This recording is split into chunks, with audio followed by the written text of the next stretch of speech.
Bueno, en nombre del Club de Innovación les queremos dar a todos la bienvenida. Mi nombre es Lorena Palma, hago parte del equipo del Club de Innovación.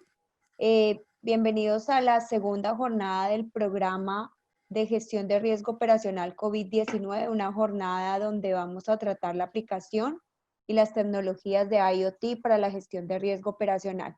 Voy a ceder la palabra a Eduardo Vitrán, quien nos acompañará dándonos unas conclusiones de nuestra primera jornada y posteriormente haciendo una presentación de nuestros speakers. Sí, buenos días a todos.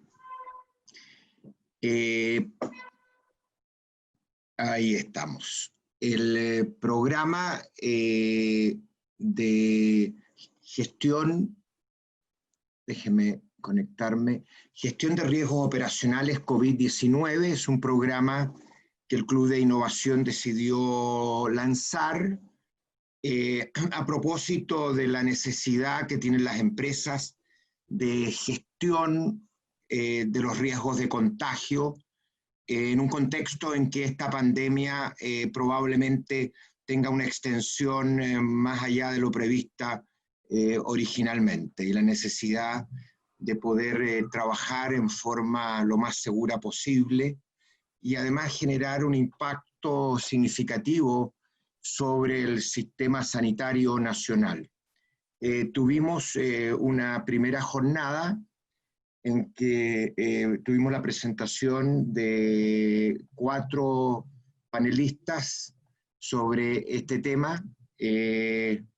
Inicialmente yo partí con efectivamente la necesidad de desarrollar a nivel de las empresas sistemas de gestión de riesgos que incorporen un concepto básico que hoy día sabemos que es fundamental para bajar el R, la tasa de contagio básico a nivel de las empresas. En esta jornada nos tocó la participación de 13 ponentes: Chetna Skorin, gerenta general del Grupo BIOS, que se enfocó fundamentalmente en mostrarnos algunas aplicaciones de test de diagnóstico rápido y de ver cómo ese tipo de instrumentos unido a un conjunto de medidas a nivel de la empresa permitía hacer una gestión adecuada de riesgos en este contexto. Susana, en forma complementaria, Susana Monchen, de la Universidad de Chile, utilizando simulación de Monte Carlo, esquemas de simulación que permiten evaluar distintas estrategias para analizar cuál es el impacto en términos de morbilidad, en términos de participación de la gente en el trabajo, lo que ella permite mostrar cómo ciertas estrategias de testeos rápidos son adecuados en un cierto contexto de niveles de Rs, es decir, de tasas de contagio básica de la empresa y del entorno, y generan un mejoramiento significativo de la situación. Finalmente, Martin Kosak de InterSystem mostró cómo se pueden desplegar sistemas de gestión de los recursos humanos en estos contextos, y la implementación de modelos de gestión de riesgo de contagio para ir de alguna manera otorgando razonable seguridad a los trabajadores y permitir una operación adecuada de la empresa en este contexto. Hoy día lo que vamos a tener es un foco en 2 ámbitos. En primer lugar, vamos a la siguiente, por favor. La siguiente.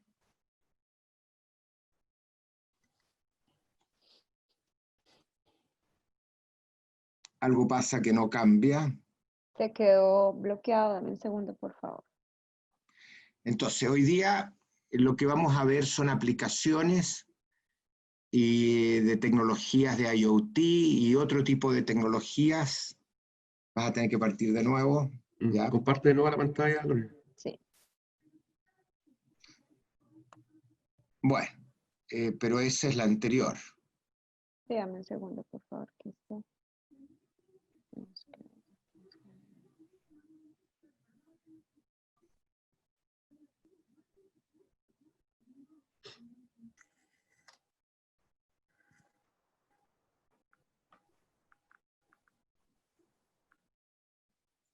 Ahí estamos. Mira que se ven bonitos y bonitas, ¿no? Cambiaste. Ahora sí. Bueno, la idea hoy día es enfocarnos en aplicaciones digitales y tecnologías de IoT para la gestión de riesgos operacionales. Tenemos 4 panelistas que van a presentar su visión y adicionalmente tenemos un abogado que ha estado trabajando, Claudio Magliona, en el grupo de la SOFOFA sobre este tipo de enfoques. De hecho, la SOFOFA el día de ayer sacó un conjunto de recomendaciones en esta materia para ver los aspectos jurídicos y de gestión de riesgo de pandemia. Paulo Suárez va a partir, socio fundador y gerente de I+D e innovación de la empresa Innovación, con algunas aplicaciones de tecnologías IoT, de trazabilidad en minería. Lo interesante es que esto está siendo aplicado en un par de empresas mineras. Luego tenemos a Antonio Díaz Araujo, socio gerente general de Anholster, que ha estado ya trabajando por bastante tiempo. De hecho, trabajamos juntos en un equipo para tratar de apoyar en unas instituciones públicas en esta materia, en la gestión de contactos en pandemia, usando obviamente datos e información, análisis de datos para poder analizar contactos. Y tenemos también a Valeria Palacio de Intersystem, en que nos va a mostrar el desarrollo que ellos han hecho para el apoyo en trazabilidad y continuidad operacional, también con aplicaciones en el sector minero. Eso es lo interesante. Tenemos aplicaciones que han sido probadas con resultados y que es interesante que podamos compartir. Y como les decía Claudio, el enfoque alternativo acá, que es la visión o el enfoque distinto, diferenciado, que es la visión de los aspectos jurídicos. Cuando hablamos de trazabilidad, cuando hablamos de estrategias de testeo, trazabilidad, aislamiento, estamos hablando de un tema que tiene dimensiones jurídicas que son relevantes, porque estamos de alguna manera invadiendo un espacio de privacidad de las personas. Y es bueno que las empresas entiendan bien cuáles son los riesgos jurídicos o los espacios, los grados de maniobra que tienen los ámbitos de acción en los cuales pueden trabajar sin problema. Y esa es la dimensión que nos va a traer Claudio. Un tema general que es importante tener en cuenta. Hemos visto la evolución de los contagios. Estamos como país, y en particular en la macrozona central y en la zona austral, en una situación de un equilibrio bastante inestable, y por lo tanto la posibilidad de reducir los riesgos para las empresas y para el país depende en medida importante de la posibilidad de generar sistemas de testeo, trazabilidad y aislación o aislamiento de las personas que son identificadas como positivos. Uno de los temas también que es complejo de abordar es que esta enfermedad tiene una cantidad importante, una proporción importante de asintomáticos. Estamos hablando probablemente más del 50%, lo cual enfatiza la necesidad de esta estrategia con la posibilidad de hacer una trazabilidad hacia atrás para poder detectar cuando ya alguien está identificado, por poder ir y buscar e encontrar incluso asintomáticos. Entonces, el punto de vista que ha tomado el Club de Innovación es que el sector privado tiene que cooperar, primero, tomando control de su propia empresa en estas dimensiones, pero haciendo eso va a tener un efecto, una externalidad positiva sobre todo el sistema, porque va a poder llegar a los hogares de los trabajadores y de esa manera generar información que es valiosa para el conjunto del sistema. Y por lo tanto el Club de Innovación lo que está es tratando de promover activamente que estrategias de testeo, trazabilidad y aislamiento sean adoptadas por las empresas. Y lo mejor que podemos hacer es compartir mejores prácticas, compartir experiencia, y ese es el objetivo de este taller en su segunda jornada. Vamos a la próxima, por favor, y le doy el pase a Lorena para que pueda moderar el panel. Bueno, muchísimas gracias, Eduardo. Simplemente recordarles a nuestros participantes cuál va a ser la dinámica. El día de hoy les pedimos, al final de la sesión vamos a tener un espacio de preguntas y respuestas, para lo cual les pedimos que en la casilla de preguntas nos escriban su nombre, la pregunta y a quién va dirigida, y así de esa misma manera yo la estaré dirigiendo a la persona encargada de responderla. Le doy la bienvenida a Pablo Suárez, gerente de innovación de innovación. Bienvenido, Pablo. Te cedo la palabra. Hola, buenas. Sí, buenos días, muchas gracias. Voy a compartir la presentación.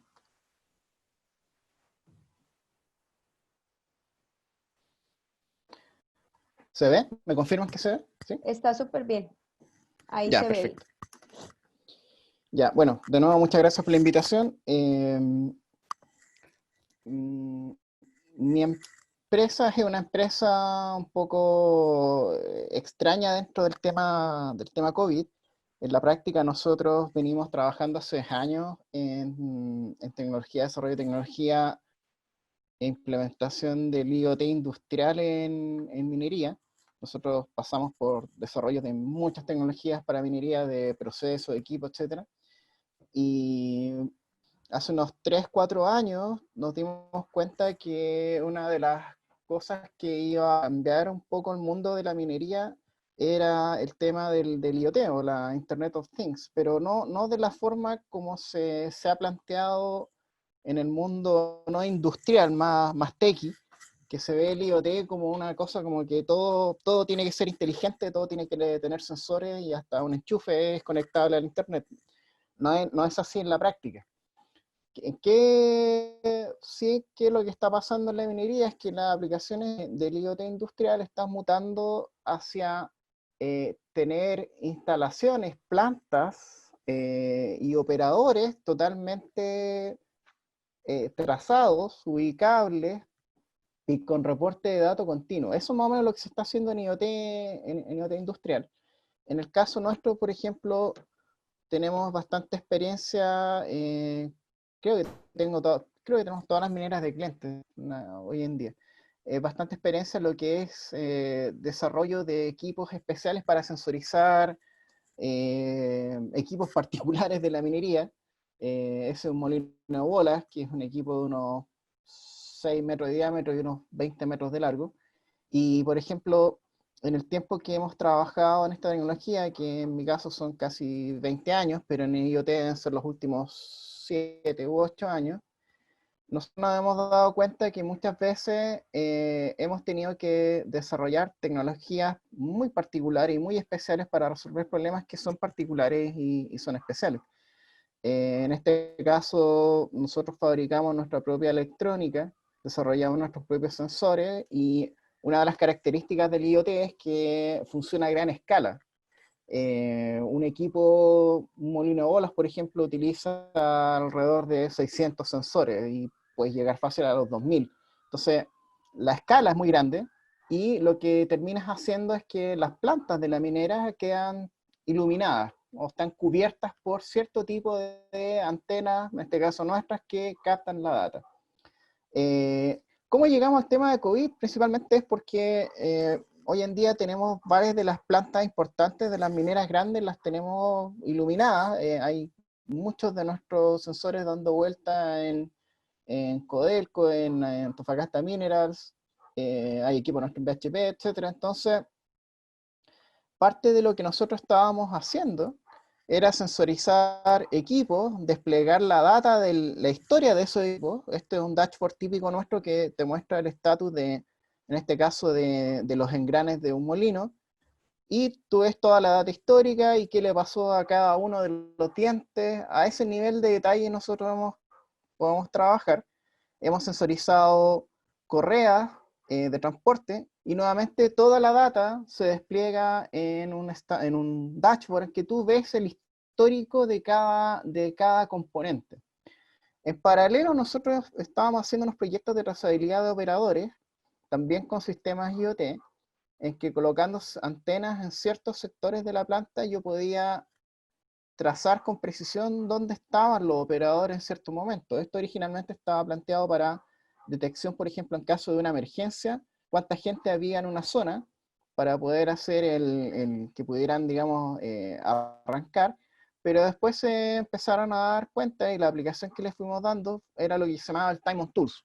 Time on Tools significa que muchas veces las empresas las mineras trabajan todas con contratistas, y por ejemplo un contrato de reparación de una planta requería, el contratista les cobraba, no sé, $200.000, por ejemplo, para 10 personas, 10 días, y resulta que en la práctica muchas veces eran 5 personas, 20 días, y la minera no tenía idea. Entonces, parte de lo que empezó a hacerse con la gestión que se hizo primero con activos, o sea, esta misma trazabilidad la empezamos a usar para activos, desde repuestos, ejes de camiones, activos caros. Después empezó a usarse con la gente. Quienes entraban a un área, y en paralelo esa data de identificar qué persona entraba a un área iba correlacionada con toda la gestión detrás, ¿ya? De todo lo que es la parte burocrática de los permisos. Permisos de acceso, si esa persona tenía los registros al día, era alguien autorizado o no a entrar a esa área. Cuando empezó el tema de COVID, a nosotros en marzo varias mineras nos dijeron y nos pidieron que si esta misma tecnología podía servir para hacer trazabilidad de contacto, para determinar la cercanía de las personas, si habían estado en grupos o en áreas cerradas, y efectivamente parte de esto sí se podía utilizar. Así que nosotros estamos en marzo en trabajar en el tema de la gestión de riesgo, gestión de riesgo de contacto, no propiamente trazabilidad. Y nos dimos la vuelta bastante larga. Nosotros teníamos toda esta plataforma ya instalada en varias minas, pero efectivamente llegaron a nosotros a través de esto que ya estaba implementado, pero la gestión de riesgo, cómo se estaba haciendo afuera, era bastante diferente. Entonces nosotros estudiamos los modelos de Singapur, de Corea, analizamos las apps, los sistemas de gestión vía Bluetooth de Apple y de Android, hicimos nuestras propias aplicaciones, probamos las apps, pero nos dimos cuenta que en los primeros pilotos, que por eso lo interesante acá es que nosotros ya llevamos varios meses en esto y tenemos harto camino recorrido. A principios de junio, por ejemplo, ya teníamos varias apps de prueba que estaban siendo piloteadas en varias faenas. Y, por ejemplo, lo que nos dimos cuenta era que habían varios mitos que eran falsos, o sea, eran mitos que uno presuponía y que te contaban antes de hacer el proyecto, y efectivamente nunca fueron así. Primero, que solamente los gerentes usaban iPhone. Mentira, todo el mundo es súper distribuido iPhone y Android. Después, que el tema de las aplicaciones o la opción de aplicaciones es algo súper fácil, súper rápido, y en la práctica fue extremadamente complejo. Hay operaciones incluso que suspendieron el uso de aplicaciones para gestión de riesgo y contact tracing, principalmente porque tomaron ópticas más de trazabilidad por espacio y tiempo, o sea, usaban GPS, por ejemplo, que al final mataba la batería en, no sé, en un par de horas, los usuarios se quejaban, pero el principal tema, y es una de las cosas relevantes al final de la presentación de este proceso, va a explicar Claudio Maglione, que hay el contexto de la pandemia no diluye los miedos de los trabajadores respecto de la vigilancia. En el caso nuestro, nosotros no fue que nos enfrentáramos, porque en realidad hasta el día de hoy jamás hemos tenido problemas con los sindicatos, curiosamente, pero sí efectivamente el approach nunca fue de trazar o vigilar al operador. Nosotros nos centramos en lo que era monitorear las veces que la gente se contacta con otras. Y como les decía, originalmente partimos con las aplicaciones, pero la usabilidad es muy baja. ¿Por qué? Porque normalmente el teléfono que usan los trabajadores es su teléfono personal. Entonces, cuando tú como empresa le pides que por favor instale una aplicación que queda permanente en el teléfono, tiene connotaciones que son bien incómodas para el trabajador. Primero, ¿por qué tengo que instalar algo de la empresa en mi teléfono personal? Segundo, no tienes conocimiento y no el operador, el trabajador no tiene claro qué es lo que hace esa aplicación por atrás. Nosotros en las primeras pruebas, cuando saltaban al tiro los mineros, era cuando tú instalas una aplicación y te pide los permisos. Ya todas las aplicaciones te hacen una confirmación cuando te dice, revisa la aplicación, usa Bluetooth, bla, bla, bla. Ya, esa era la primera barrera. ¿Por qué me pide permiso? ¿Y qué está haciendo? Y un largo cuento. Entonces, de a poco nosotros nos fuimos dando cuenta que era mejor transferir parte del know-how que teníamos respecto a la que es trazabilidad de activos vía hardware, o sea, equipos, sensores, más que estar solamente enfocándonos en temas de aplicaciones móviles, porque efectivamente la usabilidad era muy baja. En el caso de las aplicaciones que son de bajo nivel, o sea, las que quedan residentes y funcionan por sí solas, había bastante resquemor de los trabajadores de usarla. Y en el caso de las aplicaciones que requerían que el operador la aprendiera para que estuviera activa, o que requiriera permisos de él para mandar la data, fueron un fracaso. O sea, la gente no la usaba y ni menos estaban disponibles a estar mandando data. Entonces, nosotros nos fuimos por otro lado. Efectivamente, seguimos viendo cómo la gente se contacta, pero nosotros hicimos una solución más híbrida. En este caso, desarrollamos unas pulseras que son contact tracer. Esencialmente son muy similar a un beacon Bluetooth, muy parecido a los Bluetooth que nosotros hacemos. Los mandamos a hacer en forma de pulsera, y lo que hacen es que miden la distancia entre una y otra, o sea, entre ellas se van monitoreando y empieza a vibrar y suena cada vez que tú estás a menos de 2 metros. Estas pulseras guardan el registro. Ellas tienen un ID, que es un ID único. O sea, la pulsera se llama Juan Pérez. Ahora, ¿cómo sabes tú quién es quien la usa? Es la asignación que uno da dentro de una plataforma. O sea, ya pulsera Juan Pérez, yo se la doy a Juan Pérez y efectivamente es Juan Pérez. Pero la misma pulsera yo se la puedo asignar a otra persona. Ahora, el experimento fue interesante porque esto lo empezamos a probar a principios de junio, en paralelo con las aplicaciones, y la disponibilidad de que el trabajador entregara un dispositivo y que el trabajador usara el dispositivo dentro de la faena fue mucho mejor recibida y mucho más fácil de aceptar. O sea, el cambio cultural fue menos de impacto. El hecho que parte de la magia negra de la tecnología esté embebida en un artilugio que tú te puedes dar, tenía una connotación bastante más de privacidad, privacidad mucho más alta que la aplicación que está permanentemente en tu teléfono. A nosotros nos hicieron preguntas increíbles, por ejemplo, que si la aplicación iba a ser capaz de avisarle a la señora si es que él estaba hablando con una amiga. Uno dice, no puede ser, pero efectivamente nos preguntaban cosas así. Habían sustos de ese tipo. que si uso mucho el teléfono, si la aplicación va a medir que yo estoy hablando, estoy chateando mientras estoy trabajando. Hay miles de temores de ese tipo.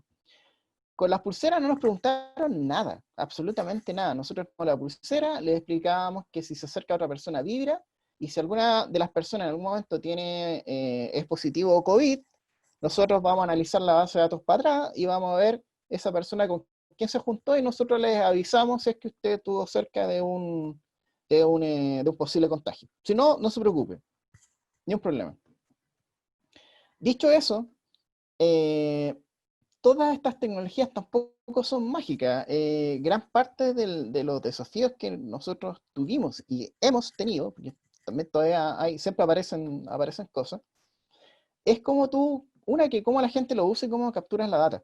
En el caso de estos equipos, pueden almacenar hasta 70.000 contactos, o sea, pueden hacerlo, y tú tienes que capturar esa data. La forma en que nosotros recogíamos la data de las pulseras es, por ejemplo, colocando unas antenas, que le llamamos tótem, en la entrada de los casinos. Una de las zonas que, en caso de minería, en lo que son campamentos, es bastante simple definir los bordes, digamos, geográficos, porque son áreas bastante cerradas y bien concretas, y parte del campamento se basa en el casino. Es donde vas a tomar desayuno, es donde se va a almorzar, y es donde se hace la cena. Entonces todo el mundo siempre va a pasar por el casino, ¿ya? Es muy raro que alguien no vaya en el casino, y la mayoría de las faenas mineras están diseñadas para que la vida se desarrolle alrededor del casino. Entonces nosotros colocamos antenas en los casinos, y claro, ahí empiezan algunos detalles que cuando tú utilizas hardware, requiere que todo el proceso y toda la logística y toda la operatividad esté diseñada específicamente para esa operación. ¿Por qué? Existen pulseras de trazabilidad, hay varias marcas en el mercado, nosotros probamos todas, compramos todas, las que son ultra wideband, las que son BLE, hay unas que son LoRa, otras americanas que están prácticamente en desarrollo, estamos haciendo desarrollo con ellos, eh, y nos dimos cuenta que efectivamente toda la parte del firmware, o sea, cómo estaban pensadas las soluciones, era muy de laboratorio. Entonces, por ejemplo, probamos todos los equipos y al final la línea de trabajo que nosotros tenemos es con los mismos fabricantes que nos hacen y nos mandan, con los que nosotros fabricamos nuestros sensores a gran escala. Definitivamente nos fuimos por ese lado y desarrollamos nuestra propia pulsera.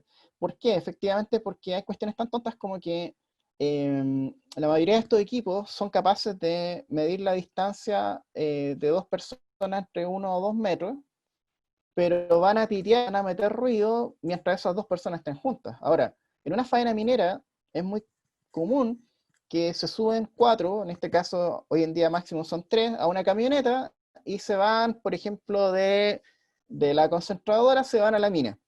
En Pelambres ese es un camino de 45 minutos, sin contar, digamos, los entradas a portones, los chequeos, hacer todo el papeleo, revisión. O sea, está ahí 1 hora con gente adentro de un auto y con pulseras que están todo el rato piteando. Entonces no es factible. Había que empezar a generar un montón de reglas de negocios para que estos sistemas se adapten a la operatividad y a los roles de los operadores. En este caso, los trabajadores, que es realmente lo que hacían. El principio es muy simple, lo voy a mostrar con un video. Cada uno de estos artilugios mide la potencia de la señal de radio, en este caso Bluetooth, de cualquier otro artilugio que se acerque. Esas potencias están definidas, nosotros las seteamos, o las preseteamos, pero no las preseteamos de fábrica, las programamos dependiendo de dónde van a operar. Y cuando la data se recoge, y efectivamente hay un proceso de detección de un contagio, que no lo hacemos nosotros, lo hacen en las mineras, lo hace un área completa aparte, que son lo hacen a través de los screening, lo hacen a través de los test rápidos, y efectivamente por el análisis sintomático principalmente. En el caso nuestro, cada vez que hay un caso de un posible contagio, lo que se hace es que toda la data que capturaron las pulseras, todo eso se va a un repositorio, ¿ya? Y si Juan Pérez, por ejemplo, presenta tos y fiebre, el sistema automáticamente lo que hace es que rastrea cuáles fueron todos los contactos registrados de Juan Pérez y verifica quiénes tuvieron contacto cercano. La definición de contacto cercano también es bien diferente dependiendo de dónde se está trabajando. Efectivamente, si tú vas en una camioneta por una hora y van todos con máscara, en el caso de los mineros no solamente usan las máscaras, usan N95, que son las mejores, sino que además ellos tienen que usar varias máscaras mineras, que son máscaras con doble filtro, que ahí sí que el COVID no tiene cómo entrar. Entonces, gran parte del desafío acá es que la tecnología te da un factor de solución. Hay que controlar y hay que modificar y hay que adaptar esa tecnología, ¿ya?, a la situación específica y las condiciones operacionales de los trabajadores, que son totalmente distintas, incluso a nosotros nos ha pasado que faenas mineras son súper diferentes entre una y otra. O sea, el caso de minería es totalmente distinto, además, obviamente, al caso de la aplicación en retail. Pablo, perdón, te interrumpo, nos quedan 4 minutos de tu presentación. Ok, entonces, gran parte del desafío es en parte tecnológico. Por ejemplo, acá no da lo mismo que esté a 2 metros, que no pasa nada, a que esté exactamente a menos de 2 metros, que es 1,90 m. Esa es la diferencia que hace que, por ejemplo, el sistema funcione o no funcione como proximidad. Entonces, es un tremendo desafío, que al final lo que te entrega es que una vez que tú resuelves esas condiciones, tú puedes hacer un ranking o un scoring de gestión de riesgo, y utilizando herramientas de Data Analytics, tú puedes hacer, por ejemplo, cosas que en tiempo real, con la data que tú estás recibiendo permanentemente, porque, como les decía, gran parte de esta data tú la capturas cada vez que van al desayuno, van a almorzar, etc. Tú vas haciendo un scoring de quiénes son los operadores que han tenido mayor cantidad de contactos. Y eso se analiza como un scoring de riesgo. ¿Qué es lo que genera esto? Y con eso concluyo. Es principalmente el hecho de que cambia, más que tener una especie de vigilancia de qué es lo que hace la gente y quiénes son los de riesgo, lo que te impacta es esencialmente en generar nuevas prácticas. Nosotros en una minera, por ejemplo, existía el paradigma de que eran la gente de mantención los que iban a tener mayor cantidad de contactos porque trabajan en perilla. Falso. Los que tenían mayor nivel de contacto era la gente de la cocina, los cocineros, la gente que estaba preparando los desayunos, los almuerzos, y eran los que tenían entre ellos mayor contacto porque trabajaban en espacios relativamente cerrados, ya, muy cercanos, pero además cuando repartían alimentos, ellos eran los principales contactos con el resto de la operación. Eso fue un descubrimiento que apareció en un dashboard, no fue una cuestión que fuera físicamente visible y tú te dieras cuenta. Y los mantenedores, por ejemplo, tenían una tasa de contacto muy baja, muy baja. Solamente cuando iban en movimiento en una camioneta, ahí había un contacto cercano, pero se mejoraron los protocolos, por ejemplo, del uso de máscara dentro de las camionetas, los protocolos de desinfección en las camionetas. Se cambiaron todos los protocolos de desinfección y procesos de limpieza en la cocina. ¿Ya? Otro de los factores de más alto riesgo era la famosa cafetera. La cantidad de contactos que habían en la zona donde estaba la máquina dispensadora de café era altísimo, entonces ahora se reemplazó, ya no hay cafetera. O sea, nada, pero efectivamente ahí veíamos que circulaba mucha gente y el que se estaba haciendo el café entraba en contacto cercano con 3, 4 personas, y había algunos incluso que eran, los detectamos por data, que eran muy buenos para el café y estaban prácticamente todo el día tomando café. Entonces, ese es el tipo de posibilidades que te da la tecnología, pero efectivamente requiere, y la implementación, digamos, en la bajada operacional para diferentes empresas, requiere sí o sí que haya una adaptabilidad a nivel del firmware, del hardware, del software, porque son realidades muy distintas y estas tecnologías de por sí solas no te las resuelven. Eso sería. Muchas gracias por su tiempo. Muchísimas gracias, Pablo, por tu aporte tan interesante en cuanto a temas de desarrollo de tecnología aplicado especialmente para la minería. Y a continuación nos acompaña Antonio Díaz, gerente general de Anholster. Bienvenido, Antonio, ya puedes compartir pantalla. Bueno, gracias Lorena, muchas gracias por la invitación a todos. Les voy a hablar un poco de parte de lo que hablaba Pablo, de lo que es el mundo de Data Science en tiempos de pandemia, pero también quiero tomar un poquito el ámbito de el ámbito lo que es todo lo que es la trazabilidad y la seguridad de la información. Pero les voy a pedir permiso un segundo porque parece que me equivoqué de presentación que estoy abriendo. Y la voy a abrir nuevamente. Un minutito. Gracias. Mientras Pablo retoma, recordarle a las personas que nos están acompañando esta mañana que pueden hacer sus preguntas, escribirlas a través del chat. Al final vamos a tener un espacio de discusión con su nombre, su empresa y a quién va dirigida la pregunta. Y no olviden compartir su experiencia en redes sociales de Club Innovación.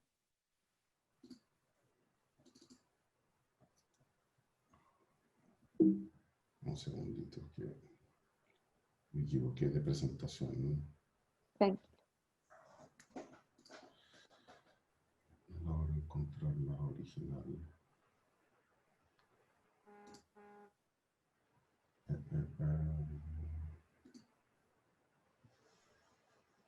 ¿Quieres pasar a otra persona y yo encuentro la PPT, Lorena? Dale, no hay ningún problema. ¿Quieres avanzar, vale? De acuerdo, ningún problema.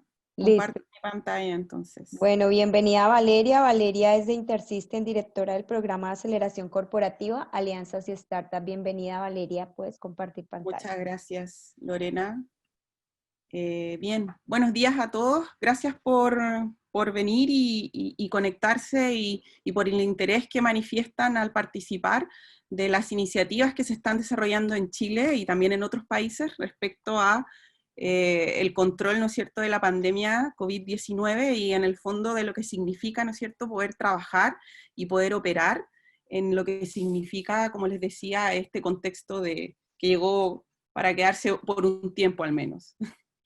Bien, lo que yo les quiero contar hoy día es acerca de cómo nosotros como Intersystems hemos generado un enfoque para específicamente estos entornos laborales que reúnen bastante cantidad de personas en un determinado tiempo y espacio.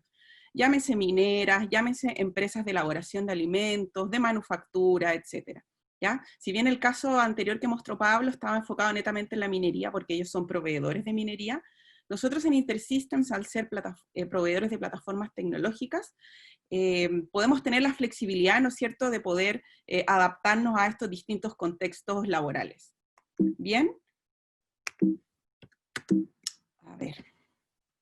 Para quienes no nos conocen, contarles que Intersystems es una empresa que lleva ya 42 años en el mundo. Fue fundada en Boston, en Massachusetts, y en Chile llegamos hacia alrededor de 12 años, donde tenemos, ¿no es cierto?, el hub y el headquarter de Latinoamérica, en donde desde Chile se supervisan y se planifican todas las acciones comerciales, ¿no es cierto?, y tecnológicas que afectan a Argentina, Perú, Colombia, etcétera.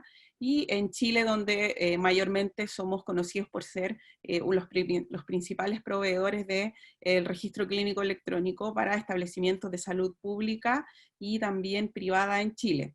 Sin embargo, eso no es lo único que nosotros proveemos, sino que también proveemos plataformas tecnológicas para el desarrollo de aplicaciones y sistemas. Dicho esto, y yendo un poco a lo que nos convoca, dar un poquito de contexto, ¿no es cierto?, de cómo nos encontramos ahora. Cómo damos así una suerte de zoom out, ¿verdad?, acerca de lo que está pasando.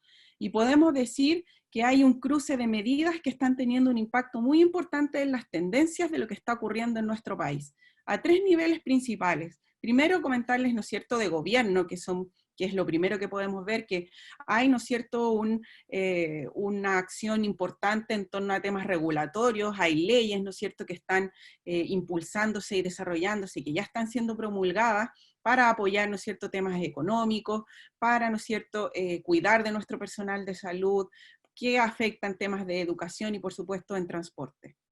Los privados tenemos la misión, ¿no es cierto?, de tener adherencia regulatoria, ¿no es cierto?, valga la redundancia, de estas medidas, de poder, ¿no es cierto?, para ser sustentables en el tiempo y en estos momentos de crisis, tomar acciones que lo que generen sea una continuidad operacional, y muchas veces esa continuidad operacional tiene que ver mucho con un proceso de transformación digital que puedan enfrentar estas empresas, ¿ya? Y por otro lado, la sociedad civil, ¿no es cierto?, que por su parte ha visto un impacto enorme en sus dinámicas familiares, más tiempo en la casa, ¿no es cierto?, o en determinadas actividades, ha hecho que sus conductas de consumo también cambien, por lo tanto, eso significa que la economía se ha tenido que adaptar a esas conductas de consumo, y por supuesto las conductas de traslado, la gente que tiene auto, usa el auto para salir, aun cuando tiene que salir, porque normalmente ahora vemos que la gente tiene el auto guardado en su casa, lo que da espacio a nuevos, ¿no es cierto?, mecanismos de generación de negocios, como el seguro por kilómetro, etc. Entonces son un montón de cosas que están sucediendo en paralelo y que están afectando una a otra, ¿ya? Y en este espacio, ¿no es cierto?, de alto dinamismo y de cierto grado de incertidumbre, es donde nosotros lo que tenemos que hacer es tomar, ¿no es cierto?, todas estas estrategias que se generen para poder generar un control de la enfermedad y de los contagios, es un soporte ágil a las medidas. Es decir, si las medidas son de cuarentena o de desconfinamiento, fase 1, fase 2, plan paso a paso, etcétera, tenemos que tener un soporte ágil a eso, ¿ya? Tenemos que ser reactivos porque en el fondo la adherencia es regulatoria, pero esa reacción no tiene por qué ser lenta, ¿ya? Entonces, sabemos que las estrategias en general se basan en los 3 pilares, como ya comentaba anteriormente Eduardo y también Pablo, en 3 elementos básicos, que son el testeo, la trazabilidad y la gestión. Me refiero a la gestión en que, si la trazabilidad, ¿no es cierto?, si el test da positivo, trazo el contacto estrecho, aíslo. Si no hay contacto estrecho, la gente sigue, ¿no es cierto?, en proceso de desconfinamiento en el caso que aplique de nuevo a lo regulatorio, ¿ya? Entonces, estos 3 pilares, ¿no es cierto?, son altamente importantes, pero también altamente cambiantes, y todo el tiempo no es una cosa cíclica, sino que en el fondo es una cosa que van corriendo en paralelo. Ahora, parece quizás un poquito, al decir que son 3 pilares, quizás podría parecer un poco simple, pero la verdad es que no lo es, y no lo ha sido para nadie, la verdad. Por lo tanto, lo que nosotros vemos, ¿no es cierto?, para poder dar soporte a estos 3 pilares, es que en el fondo la operación de una empresa y su productividad finalmente se ve súper impactada en lo que se refiere a la gestión de la información que producen, ¿no es cierto?, los colaboradores en torno a sus síntomas, en torno a los resultados de su testeo, a las familias, si hay algún familiar, ¿no es cierto?, que sea un contacto estrecho que haya tenido COVID positivo, a los colaboradores y sus compañeros con los que comparte espacio, como es el caso de Pablo, ¿no es cierto?, y su sistema de trazabilidad, ¿no es cierto?, IoT en Minera, la cual también tiene que ser gestionada por recursos humanos, ¿no es cierto?, a través de la adherencia regulatoria, contacto positivo, contacto estrecho determinado, listo, 14 días de cuarentena, la cual evidentemente tiene que ser reportada, ¿no es cierto?, a los jefes y supervisores, porque evidentemente ellos van a tener que poder, ¿no es cierto?, planificar la operación con estos cambios y con la disminución, ¿no es cierto?, de su personal activo en faena, y la cual evidentemente tiene que ser analizada por las cabezas ya, ¿no es cierto?, de gerencia y directorios que tienen que, en el fondo, analizar el impacto de estas medidas y tomar decisiones ya de más alto vuelo, por decirlo de cierta forma. Entonces, ya no se trata solamente de decir, esta persona estuvo en contacto con esta persona bajó, esta persona subió de la cuarentena, sino que se trata de cómo esa información viaja dentro de una organización de una manera coordinada y segura para tomar decisiones correctas. Y no se trata de una gestión de la información comprando tecnología buena, nueva, a diestra y siniestra, ni de ¿no es cierto?, verse encandilado por un montón de soluciones, sino que se trata de incorporar elementos nuevos, pero de todas maneras utilizar los componentes que ya existen. Siempre es importante, por eso yo hablaba del proceso de transformación digital que tenían las empresas en algún momento, porque siento que este es el momento vital para que las empresas, ¿no es cierto?, puedan hacer un uso eficiente de los datos que manejan en pos de estas estrategias. Entonces, como comentaba el presentador anterior, el sistema, ¿no es cierto?, de gestión de información puede incorporar sistemas de comunicación directo con las personas, que puedan ser las aplicaciones independiente de el nivel de reticencia o no que tengan de su uso. Quizás puede ser un dispositivo, quizás puede ser, no sé, ahí eso aplica de acuerdo a la decisión que tome cada organización. Pero en el fondo hay que tener un canal de comunicación con la empresa y con el empleador directo. Segundo, ¿cómo gestionamos los servicios de monitoreo y trazabilidad de COVID? El examen, la alerta de los exámenes, ¿no es cierto? ¿Qué pasa? ¿Qué flujo es el que se gatilla cuando tenemos a una persona que da un caso positivo y somos capaces de detectar el contacto estrecho? ¿Es una persona? ¿Va a ser un proceso que se va a llevar a mano?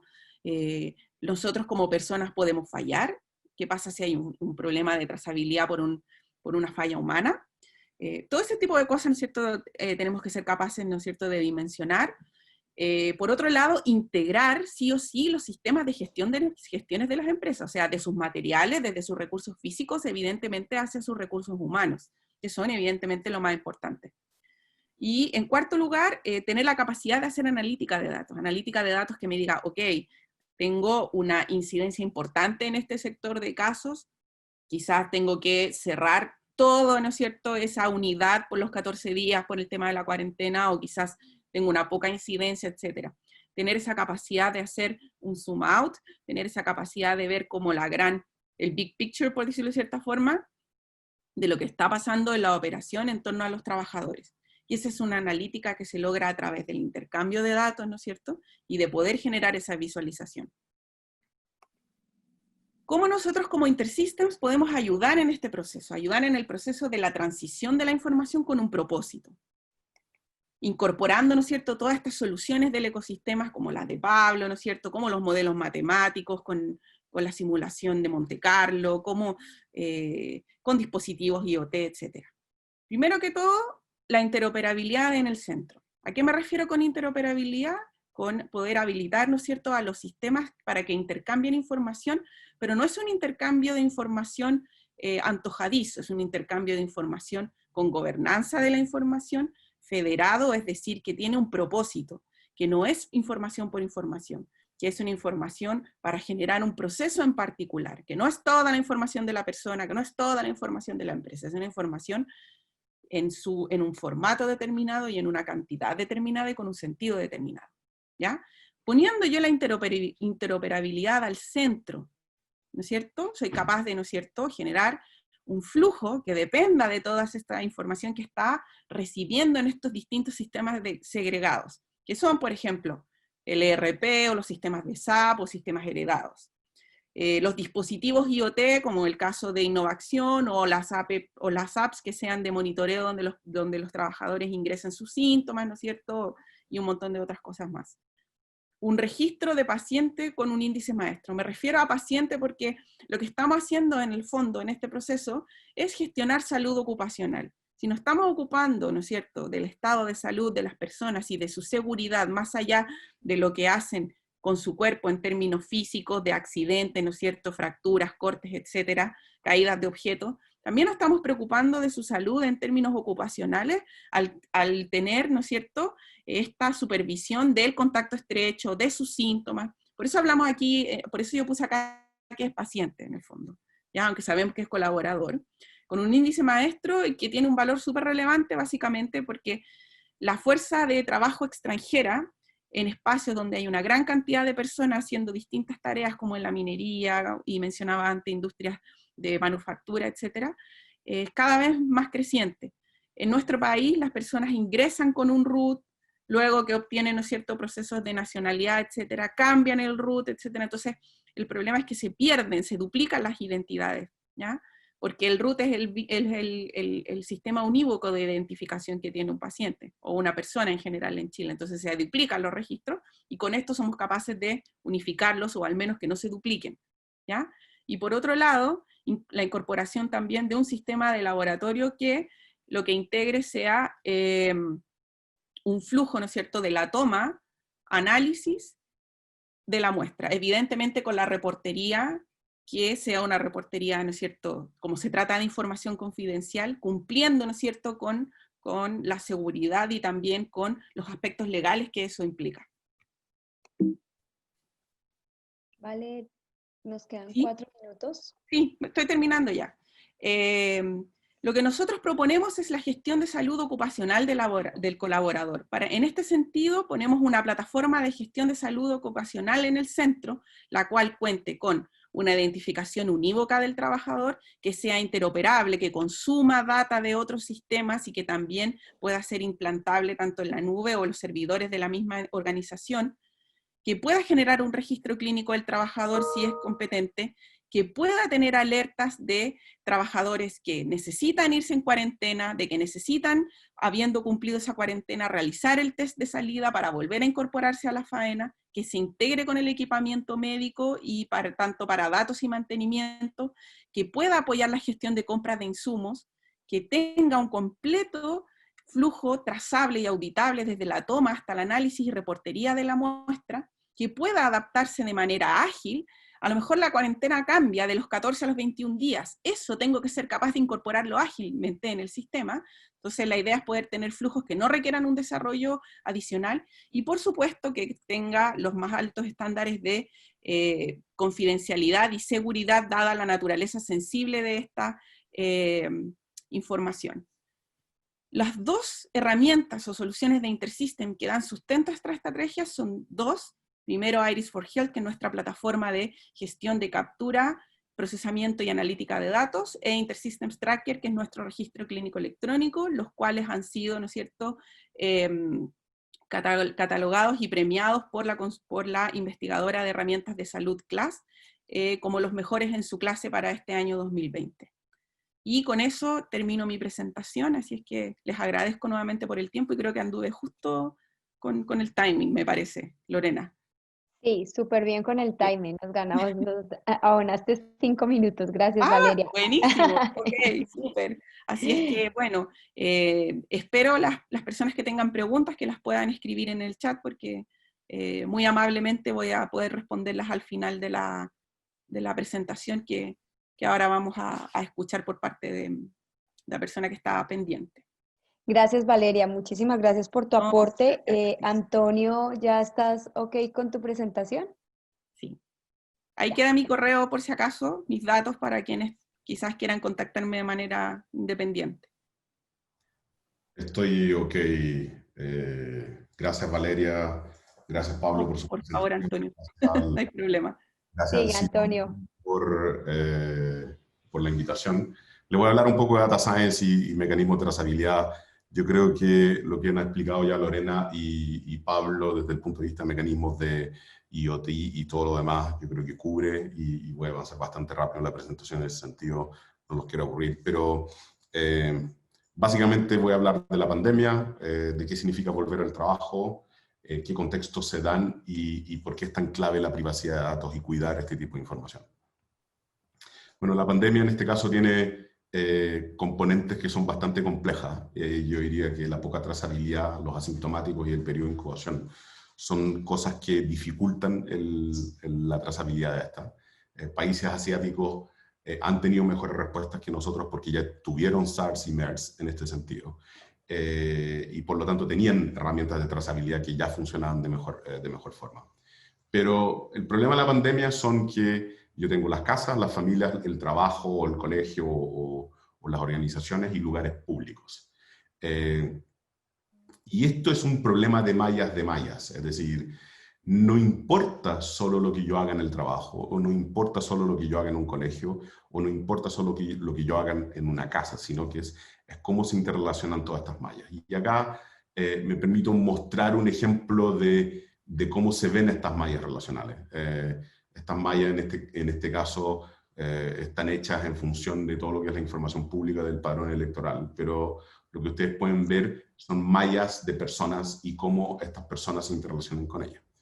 Si yo tomo la información del padrón electoral y estoy tratando de mostrar la dificultad que hay desde la perspectiva pública de hacer esto, básicamente yo estoy tomando una fuente de datos sucia, que tiene un montón de datos sucios, direcciones que no existen, direcciones repetidas y así sucesivamente, pero soy capaz de extraer nombres, root y direcciones y construir mallas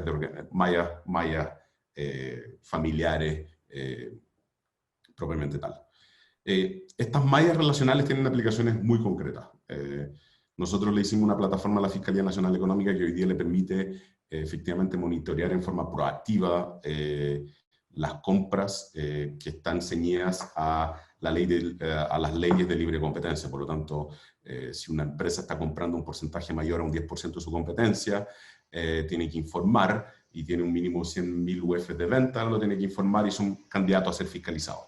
Si no se hacen, efectivamente están sujetos a multas o incluso, en este caso, la Fiscalía multó al Grupo Panmédica por 780 millones de pesos, lo que hace probablemente uno de los softwares más rentables que han tenido desde la perspectiva global de lo que nosotros hemos hecho en la historia, pero claramente no hicimos un software que iba en los márgenes de las multas que se podrían haber hecho, pero este es un ejemplo de malla, es decir, un grupo económico que está comprando un competidor, existe el concepto de quiénes son competidores, qué es un grupo económico, pero efectivamente estoy cruzando mallas de socios para ver efectivamente dónde hay posibles conflictos.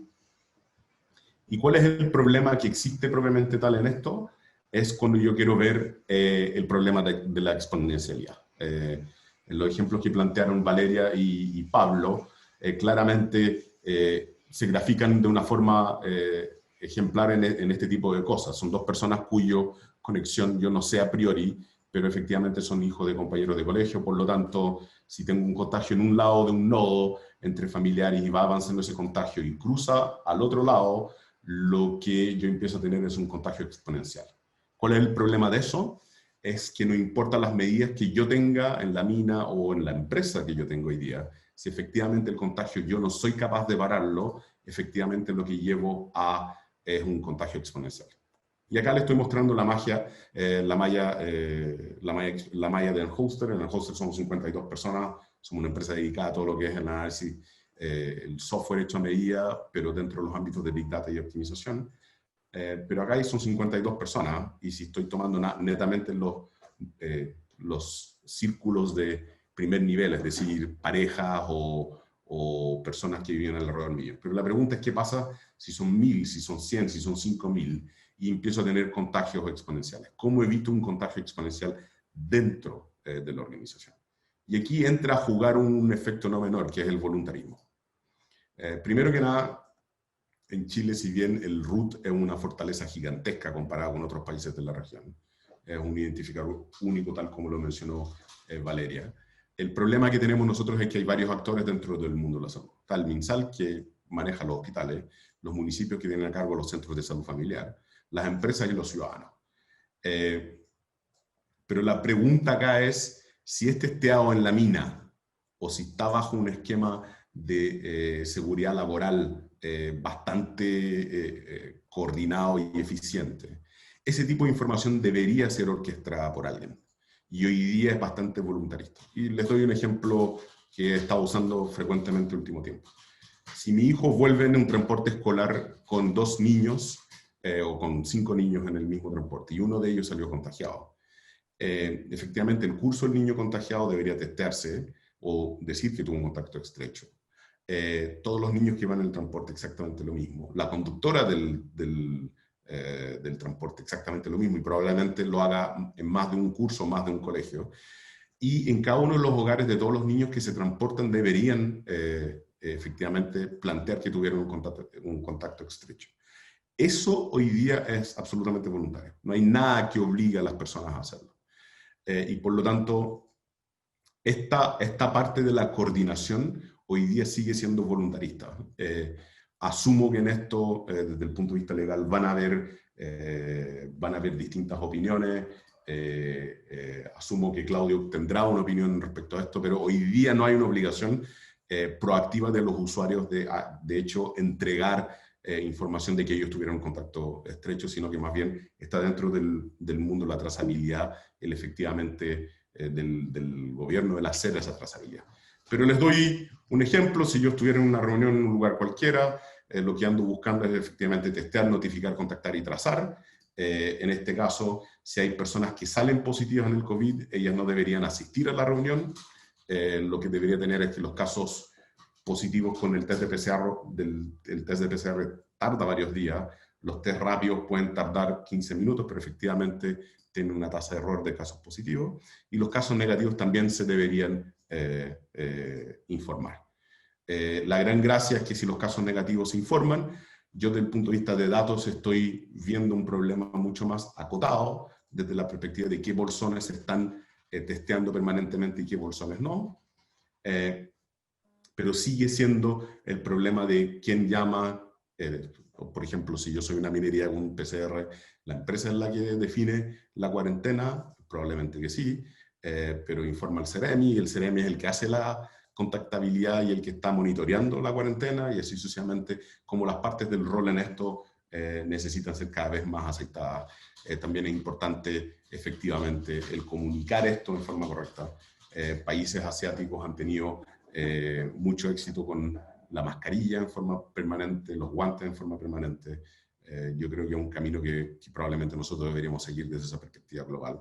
Pero si voy nuevamente al trazar y el test de la trazabilidad, yo diría que las dificultades son entender la exponencialidad, son que no todos están usando las recomendaciones de la OMS, no todas las empresas, aunque da la percepción de que el lugar en que menos me voy a contagiar son las empresas por las medidas que están tomando, sobre todo las que son del mundo de la manufactura, la minería, son los lugares donde efectivamente debería estar mirando esto con mucho más atención.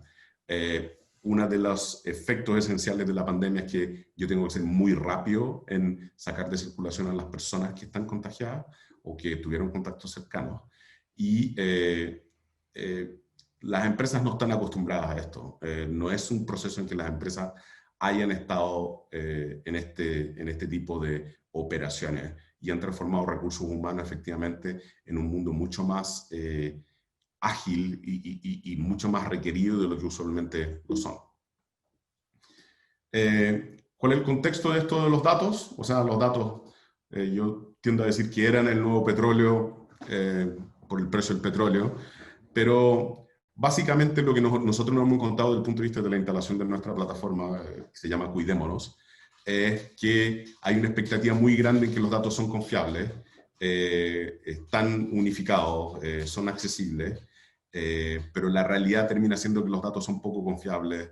Las empresas en general no saben dónde vivían sus colaboradores, cómo llegaban a las empresas, si usaban el mismo auto varios de ellos, o cómo se subían a los buses, quiénes se subían a los buses, y así sucesivamente. Probablemente la minería es un mundo mucho más avanzado que las otras empresas en Chile, pero esto es algo no menor. Y nosotros tratamos de ayudarlos, pero les doy un ejemplo de los tipos de problemas que nosotros encontramos en el padrón electoral, que son exactamente los mismos tipos de problemas que nosotros vemos en las empresas. Les doy un ejemplo práctico. Hay 4.886 personas que entre padrones electorales aparecen con fechas de nacimiento distintas. La persona que tiene más edad en el padrón electoral tiene 140 años. Hay 286 formas de escribir Libertador Bernardo Higgins, 224 escribir Monseñor Escrivá de Balaguer, 172 Colón. Hay muchas personas que ponen como sus direcciones las direcciones de las municipalidades, muchas personas que ponen como sus direcciones de partidos políticos. Aquí es donde entra el rol de un data scientist. El rol del data scientist es básicamente ser capaz de capturar toda esta información, sea que ustedes la estén capturando a través de IoT o de algún mecanismo distinto a lo que sean sus teléfonos. Tratar de ordenarlos, de mejorar la calidad de los datos, porque hay una parte en los IoT que no se habla, que es un tsunami de datos los que se empiezan a capturar. Y es muy importante tener a alguien que sepa manejar esa información y darle un sentido y generar valor a lo que está ocurriendo.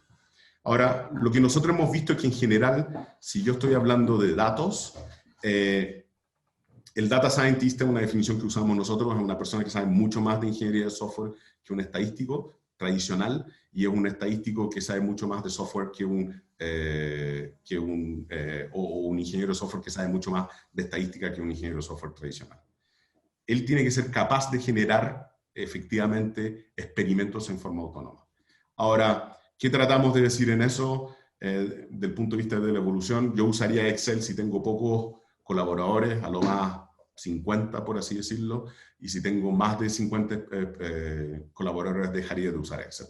El tema de la trazabilidad pasa a ser extremadamente complejo y la cantidad de información que yo empiezo a recabar, yo diría que tiene un potencial de fuga que es tremendo y que yo no lo usaría. En ese ámbito entramos al ámbito de la privacidad, es decir, en las casas yo podría tener algunos datos dependiendo de toda la información que puedan tener las empresas, en sus familias, por supuesto que podría tener datos si es que las empresas tienen seguros complementarios o capturan esa información. El trabajo, el colegio, eso es algo que efectivamente necesitamos más información, pero es algo que lo tiene el ministerio, y los lugares públicos es donde menos tenemos información. Si yo tomo lo legal, hay dos tipos de información, información sensible e información privada. Hay guías generales que las mineras más grandes están usando también hoy en día, que es la parte de GDPR, pero la ley de protección de datos dice que la información de mi estado de salud o los tipos de enfermedades crónicas que yo pueda llegar a tener son información sensible y por lo tanto tienen que tener algún tipo de aprobación por parte de los usuarios y así tenerla. Y tengo lo que son, lo que es el padrón electoral, que efectivamente va un poco en contra de eso, pero no expone información de salud. Ahora, ¿por qué hablo tanto de la privacidad? Y les quiero dar un ejemplo práctico. Les tomo la filtración de datos de Carabineros y Ejército que ocurrió el año pasado, y lo quiero llevar al daño que puede ocurrir desde la perspectiva global en una empresa que tiene 8, 9, o 10 o 15 mil empleados y que esa información se filtre. Si uno toma esa filtración que ocurrió el 28 de octubre del año 2019 y lo cruza con todos los puntos de información pública que hay disponibles, es decir, mercado público, registro civil, registro nacional de vehículos, redes sociales, la CMF, el Servicio de Impuesto Interno, el Diario Oficial y los padrones electorales, tomando esa información que se filtró de Carabineros, yo tomo, por ejemplo, un coronel y hemos anonimizado lo más posible la información por efecto de esta presentación, pero yo soy capaz de identificar a sus padres, sus hermanos, su pareja, su hijo con su primera pareja, su esposa actual y su segunda hija. Y eso, si después lo cruzo con las redes sociales que me encuentro yo, me encuentro su foto en LinkedIn, me encuentro todos los automóviles que ha tenido, si lo cruzo con el padrón vehicular, a quiénes los ha vendido, qué domicilios ha tenido en el pasado, si lo cruzo con el padrón electoral, quiénes son sus vecinos que vivían cerca de cada una de esas direcciones, y así sucesivamente. ¿Qué dirección, qué constructora o qué empresas puede tener el día de hoy? Y así sucesivamente. ¿Por qué lo hago de esa forma? Porque creemos que todas las soluciones que se están dando hoy día tienen que tener un concepto de encriptación, tienen que tener un concepto de resguardo y tienen que tener un concepto de consentimiento de la información. Al igual de lo que mencionó Pablo al principio, sin lugar a dudas las personas están en un punto en el cual tienen miedo de entregar en algunos casos su información en este tipo de plataformas. Nosotros tenemos una perspectiva que la plataforma no debería, las plataformas de trazabilidad de este estilo no pueden ser solo para efectos de la trazabilidad, tienen que tener un contexto de un cambio, probablemente paradigma entre la empresa y los empleados. Y por lo tanto, en este sentido, el testear, el derivar, el trazar y hacer la cuarentena tiene que ser un objetivo mucho más potente de lo que ha sido hoy en día. Voy al ejemplo práctico nuevamente. Si tomo un hoster y estoy testeando a las personas y soy capaz de derivar las personas y soy capaz de mantener las cuarentenas, eso es lo que debería tratar de hacer una empresa. Claramente, siguiendo las recomendaciones de la OMS, testear a los colaboradores dependiendo de la cantidad y el N de colaboradores que ustedes tengan, contactar rápidamente a los centros de salud y efectivamente tratar de aislar o mandar a cuarentena a los colaboradores. Sale muchísimo más barato incluso para las empresas pagar las licencias en forma proactiva, tratando de aislar a sus colaboradores que permitir un contagio exponencial dentro de la organización, y los bolsones de contagio es una parte no menor. Esto tiene que ir de la mano un trabajo mancomunado con los colaboradores, los sindicatos y efectivamente la autoridad. Y con eso termino. Muchas gracias, Lorena. Gracias, Antonio. Súper cumplido con el tiempo. Bueno, ahorita queremos invitar a Claudio Maglione, que nos va a hablar de aspectos que debemos considerar respecto de temas legales del sistema de trazabilidad. Bienvenido, Claudio, y puedes compartir. Gracias, Lorena. Falta de la presentación. Bueno, entiendo. Ya. Entiendo, me escuchan bien y se ve bien. Bien. Bien. Es difícil hablar después de Pablo, Valeria y Antonio, porque me encuentro con que vienen a proponer millones de soluciones a una situación, lo cual obviamente es el objetivo que nos reúne principalmente como Club de Innovación, ¿no es cierto? Ahora, yo tengo que entrar a poner los límites, por decirlo así, y tengo que hablar un poquito de las restricciones. En este caso en particular uno entra como el freno, pero no como el freno, sino que uno entra como cuando yo quiero hacer una política de trazabilidad o quiero hacer una política de seguridad. ¿Hay límites o no hay límites en una política, en una gestión de tratamiento de datos? Y la verdad es que hay. Y como yo lo voy a comentar en esta presentación, es esos límites que más que límites son regulaciones, que no son prohibiciones, sino que tenemos que entender y aprender a navegar con esos límites. Con el tema de la pandemia y del COVID, se dio otro tema en que nos llevó como a elegir, ¿no es cierto? Porque cuando uno veía al mundo político o al mundo público, siempre se hablaba entre la salud y la economía. Salud o economía, salud y economía, como que no podía haber un punto intermedio, ¿no es cierto?, entre los dos. Pero bueno, lo que nos convoca a nosotros no es salud y economía, sino que es salud y privacidad. Salud y privacidad, o sea, el COVID no puede significar el fin de la protección de la privacidad. O sea, la protección de la salud no puede significar que yo ya no pueda proteger la privacidad de las personas y que tengamos que ceder a nuestra privacidad en los dos ámbitos, tanto en el ámbito público, como el punto de vista del estado de catástrofe, como el tratamiento de datos que está haciendo el Estado o el gobierno de nosotros, y el otro ámbito que es el ámbito del interior de una empresa, ¿no es cierto? La protección de la privacidad y nuestros datos personales no puede ser un obstáculo para combatir el COVID al mismo tiempo. O sea, que quede súper claro, o sea, ni el uno ni el otro, ni en aras de la salud yo voy a, evidentemente, dejar de respetar la privacidad de las personas, ni por proteger la privacidad de las personas o de los colaboradores, como estamos hablando en este momento, yo voy a dejar de proteger la salud de las personas. Y nosotros vemos que no quiero ocupar la palabra conflicto, sino que ponderación. En derecho, en las normas legales existen los bienes jurídicos protegidos. ¿Cuáles son los bienes jurídicos protegidos? La vida, la salud, la propiedad. Y yo tengo que ponderar en cada uno de estos momentos. Entonces, la invitación es hacer la ponderación. Y yo me encuentro con esta doble ambivalencia, ¿no es cierto?, en que yo tengo que empezar a ver dónde está la salud y dónde está la privacidad. Yo me voy a la Constitución y la Constitución inmediatamente me dice que protege los dos bienes jurídicos. Dice que la Constitución asegura a todas las personas, en el número 1, el derecho a la vida y la integridad física y psíquica de la persona, y en el número 9, el derecho a la protección de la salud. Pero al mismo tiempo, la Constitución a mí me dice, estoy hablando de la Constitución Política de la República, el número 4 nos dice que la Constitución asegura a todas las personas el respeto y protección a la vida privada y a la honra de la persona y su familia, y asimismo la protección de sus datos personales, como Antonio está hablando de la protección de sus datos personales. El tratamiento y protección de estos datos se efectuará en forma y condiciones que determine la ley. Los datos personales, ¿no es cierto? ¿Y por qué son tan importantes los datos personales? Porque son los datos que se refieren a una persona natural, no una persona jurídica, sino una persona natural, y yo tengo derecho a controlar mi información que se va a tratar respecto de mi persona. Ahora, todo este tratamiento de datos, a la larga lo que afecta es la privacidad, ¿cierto? De uno. Porque, como hablaba en las presentaciones anteriores, cuando, y lo vi que Antonio hablaba del data scientist, machine learning, inteligencia artificial, efectivamente lo que buscan es agarrar los datos personales de nosotros, los cuales pueden ser vistos o no vistos, los meten en una, yo lo voy a ocupar la palabra juguera, ¿no es cierto? Y salen datos, resultados datos como tendencias de consumo, tendencias de comportamiento de la vida privada, ¿no es cierto? Que ni siquiera yo conozco de mi persona.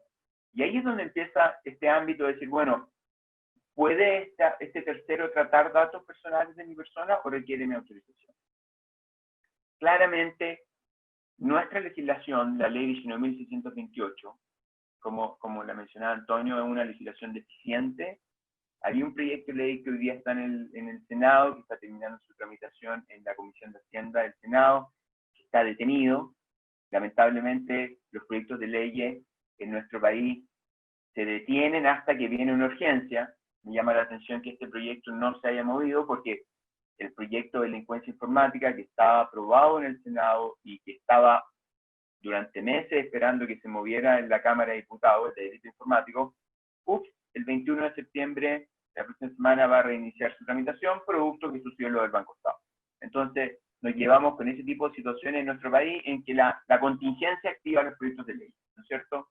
Entonces, esta ponderación entre salud y privacidad de las personas, la vemos luego que salimos de la Constitución Política de la República, la vemos en la legislación laboral, porque estamos hablando de trazabilidad al interior de las entidades laborales. Y nos vemos nuevamente con que el empleador, y sorpresa, y si bien también me gustó mucho el enfoque que dieron, porque la realidad de un sistema de trazabilidad, y lo vimos con Pablo cuando trabajamos en la SOFOPA, en una industria o en otra industria es muy distinta la aceptación del testeo, por ejemplo, en la industria minera a una oficina. Los exámenes, precontratación o durante la prestación de los servicios laborales en la industria minera es algo completamente incorporado, completamente aceptado. Quizás poner una pulsera en la industria minera se va a considerar como una invasión mínima, pero una pulsera en el sector oficina quizás va a ser una gran invasión a la privacidad. Entonces, con esto lo que quiero mencionar es que no va a haber una sola solución, sino que la solución se va a adaptar según lo que todos podemos, por la experiencia, ir derivando a la industria en particular. Y cuánto es la costumbre que tiene esa industria en particular a este tipo de trazabilidad, y cuando no la tienen, se pone más complejo el escenario. El inciso primero, artículo 184 del Código del Trabajo prescribe. El empleador está obligado a tomar todas las medidas necesarias para proteger eficazmente la vida y salud de los trabajadores, informando los riesgos y manteniendo las condiciones adecuadas de higiene y seguridad en las faenas, como en proveer los elementos necesarios para prevenir accidentes y enfermedades profesionales. O sea, por un lado, claramente, el Código del Trabajo me dice que el empleador, si usted es un empleador, está obligado a cuidar, ¿no es cierto?, y proteger la salud de las personas. Pero al mismo tiempo, igual como sucede en la Constitución, yo me encuentro con dos disposiciones a lo mínimo que son los límites a este deber de protección de la salud, que es cuál es el límite a la obligación de protección de vida y salud de los colaboradores. Tanto el Código Laboral, como lo vamos a ver a continuación, como los pronunciamientos de la Dirección del Trabajo, vamos a ver que una de las principales limitaciones es la afectación de la intimidad y la vida privada. Cuando nosotros hoy día estamos hablando de un sistema de trazabilidad producto del COVID. En mi práctica profesional me sucede mucho cuando vienen consultas en materia de seguridad. Quiero disponer una estrategia de seguridad. Y no es tan distinto lo que estamos conversando. Y claro, y las personas, ¿no es cierto? Y el profesional dice, bueno, ningún problema, voy a poner una webcam, ¿no es cierto?, en cada una de las oficinas de los colaboradores, una webcam en el cajón del colaborador, una webcam en el baño. Y claro, uno dice, eso es un ejemplo bastante básico, y uno dice, bueno, no puede ser simplemente, porque hay algo que se llaman derechos constitucionales para la privacidad. El inciso primero del artículo 5 del Código del Trabajo establece que el ejercicio de las facultades que se reconocen al empleador tiene como límite el respeto a las garantías constitucionales de los trabajadores, en especial cuando pudieran afectar la intimidad, la vida privada o la honra de estos, que nos viene a destacar la importancia de proteger la privacidad y de reconocer este derecho. El 154 bis nos dice que el empleador deberá mantener reserva de toda la información y datos privados del trabajador a que tenga acceso con ocasión de la relación laboral. Fíjense que nos empezamos a ver diferencias, porque el 154 bis nos pone una obligación de reserva de la información a la cual yo accedí, a diferencia del artículo 5 que me habla de no infringir la intimidad y la privacidad de las personas. Con todo este escenario legislativo que estamos viendo es donde uno viene a proponer cuál es la fórmula correcta para poder implementar lo que habló Pablo, Valeria y Antonio, ¿no es cierto? Estos sistemas de trazabilidad. ¿Y cuál es la fórmula correcta? La fórmula correcta de esto, para poder implementar un sistema de trazabilidad, es que este sistema de trazabilidad, que está destinado a proteger la vida y la salud de los trabajadores, ¿no es cierto?, debe establecerse a través de normas objetivas, impersonales, y de generar la aplicación para el conjunto de los trabajadores respetando los principios constitucionales. Y cuando digo esto, que tienen que ser normas objetivas, fíjense, impersonales y generar la aplicación, es porque se tiene que evitar tanto la infracción a la privacidad de las personas como la discriminación, y por eso que tienen que estar respetando, tienen que ser normas objetivas aplicables a todo. Obviamente que yo podría pensar, en el caso de un sistema de trazabilidad del COVID, de concentrarme en los fumadores, o concentrarme en aquellas otras personas que por algunos motivos yo podría considerar que están más afectadas al COVID, y les podría decir, mira, ustedes que son fumadores, ubíquense por acá, ¿no es cierto? Y les digo, oye, a ver, la sección fumadores, por favor, todos para acá, ¿no es cierto? O la sección sobre cierta edad, entre 45 y 50 años, se ubican para acá, los de 55 y 60, no es buena idea, es discriminatorio. Cuando yo haga la selección entre unos y otros, voy a estar filtrando ya datos personales, como la edad, como una enfermedad base, o como una circunstancia y característica personal. Y por eso yo voy a tener que hacer una política que sea de carácter general, de aplicación general. Ahora, ¿dónde voy a establecer la política? Lo correcto, establecer una política va a ser en el reglamento interno de la empresa o en los contratos individuales de los colaboradores. La situación que estamos hablando ahora, de repente uno dice, bueno, modificar el reglamento, entrar al contrato de trabajo, ¿no es cierto?, los colaboradores, hoy día puede ser un poco no efectivo, y alguien podría decir, bueno, ¿qué hago con una empresa que tiene 1000, ¿no es cierto?, trabajadores? Se soluciona de la siguiente forma. ¿Y por qué se soluciona de la siguiente forma? Porque tiene que haber una política de privacidad en el sistema de trazabilidad. Y eso es una realidad. O sea, si yo voy a establecer un sistema de trazabilidad centralizado o descentralizado como hoy día existen, en virtud del cual voy a acceder a información respecto a la integridad física o psíquica de mis colaboradores, yo podría eventualmente, en principio, de la obligación de cuidar la salud de los colaboradores, hacerlo sin el consentimiento por escrito de los colaboradores. Pero no suena razonable considerando que estoy accediendo a datos sensibles. Los datos sensibles, a diferencia de los datos personales son los relativos a una persona natural. El dato sensible es relativo a una persona natural, pero relativo a la intimidad más íntima de las personas, la integridad física y psíquica de las personas, las enfermedades de las personas. Son información que normalmente nosotros como seres humanos queremos mantener para nosotros y no compartir con el resto. Entonces, en materia de datos personales, ¿cuál es la recomendación? Y con esto voy concluyendo, sumamente concreto. Cuando se haga un sistema de trazabilidad, se va a tener que hacer una política de privacidad del sistema de trazabilidad y compartir con el equipo. Y cada uno de los miembros del equipo que quieran participar van a tener que suscribir esta política de privacidad y van a tener que aceptar que se va a hacer tratamiento de datos respecto de ello. Ahora, ¿qué va a tener que contener esta política de privacidad? va a tener que informar en detalle, voy a mencionar los temas, informar en detalle el uso de la tecnología y el sistema que será implementado. Como yo voy a buscar el consentimiento de las personas que van a participar en esto, yo quiero sociabilizar, quiero hacer que sean parte. Y para eso les tengo que explicar cuál es el sistema. Ya sea mediante, ¿no es cierto?, una pulsera, mediante una aplicación en el celular, o cualquier clase de dispositivo, porque queremos formar, ¿no es cierto?, una concientización de forma tal de que se dé el consentimiento de las personas y que la mayoría de los colaboradores forman parte de este sistema de trazabilidad. El segundo punto, obtener el consentimiento de los colaboradores.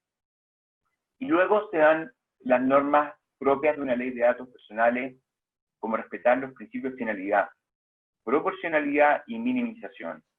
De tal forma que se utilice el mínimo de datos personales, que los datos personales sean proporcionales al objetivo del sistema y cumplan las finalidades de forma tal que solo sean utilizadas para la finalidad del sistema.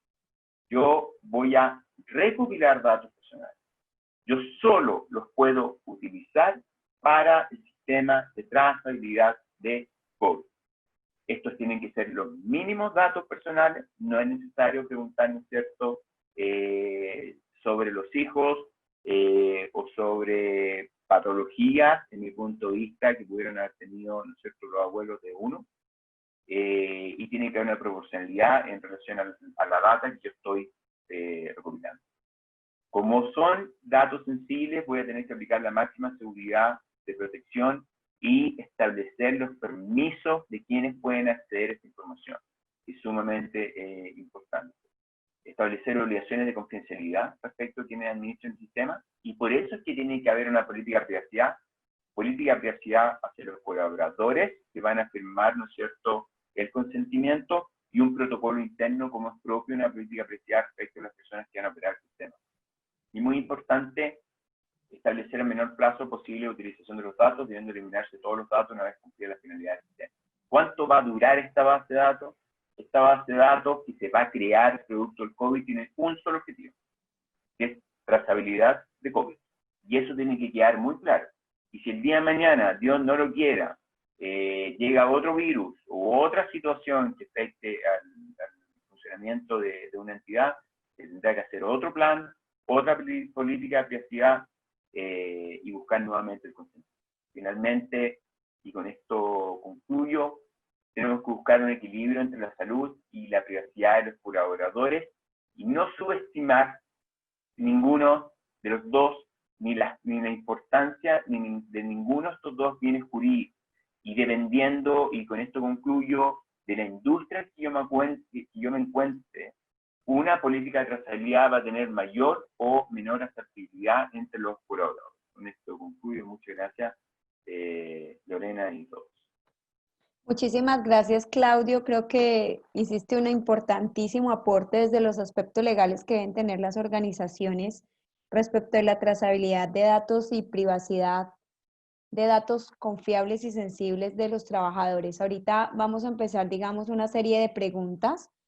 La primera pregunta es para Pablo.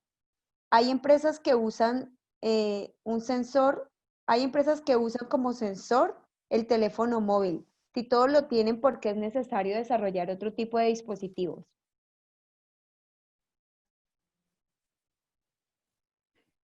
Ya, lo que pasa es que la mayoría de los sistemas de contact tracing lo que hacen es que interpretan la distancia, o sea, de un dispositivo a otro por la potencia de la señal. Pero el tema con los teléfonos es que las calidades y los tipos de antenas son diferentes en cada modelo y cada marca. Y efectivamente hemos visto, por ejemplo, que un teléfono Huawei, que también funciona con Android, respecto a un Samsung, tienen potencia de señal muy diferente. Entonces, tú aplicas el mismo software en los dos equipos y es muy difícil de que entiendan exactamente a qué distancia están.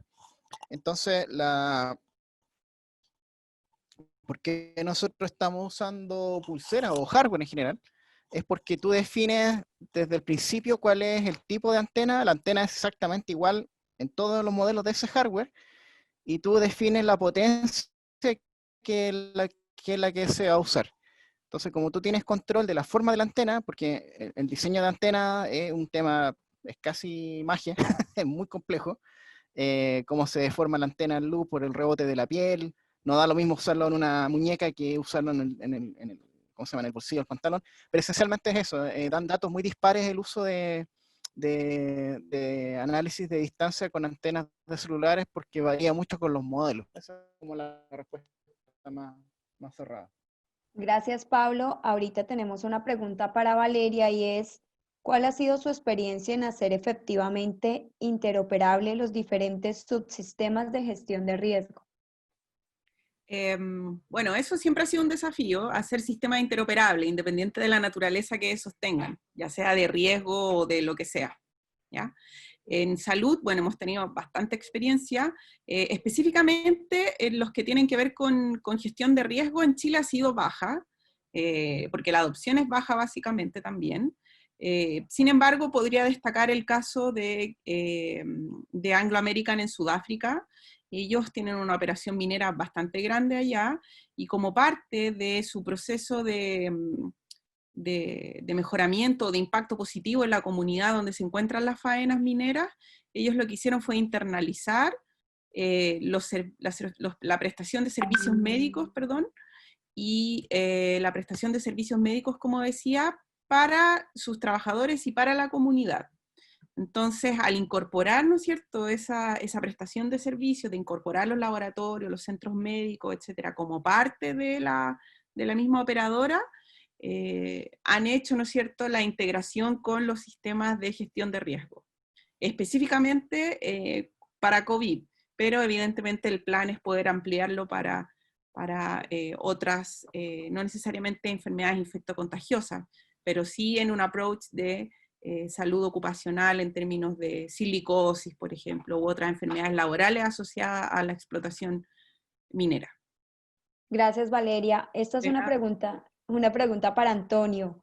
¿Cuál es tu recomendación para que como país podamos avanzar, hacernos cargo de este contagio al que tú llamas que es un contagio exponencial y que sabemos que nos va a acompañar por el próximo año y quizás por un año y medio?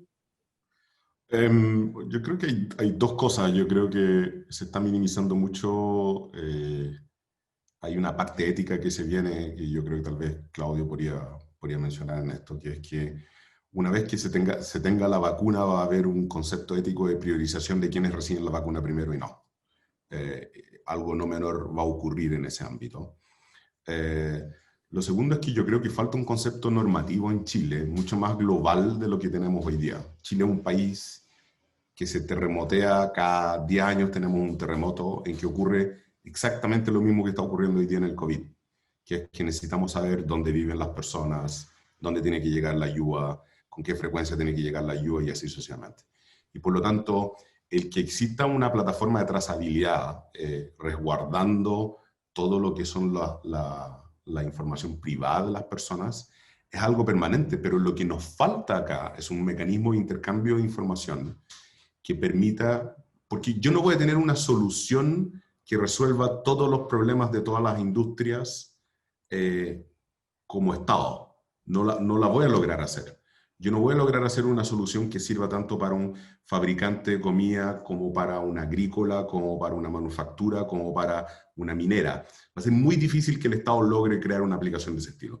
Por lo tanto, lo que el Estado debería preocuparse de verdad en esto es cómo se almacena, cómo muere esa información y cómo yo tengo un marco regulatorio penal que el uso de esta información para cualquier tipo de discriminación sea efectivamente mucho más fuerte de lo que es hoy día.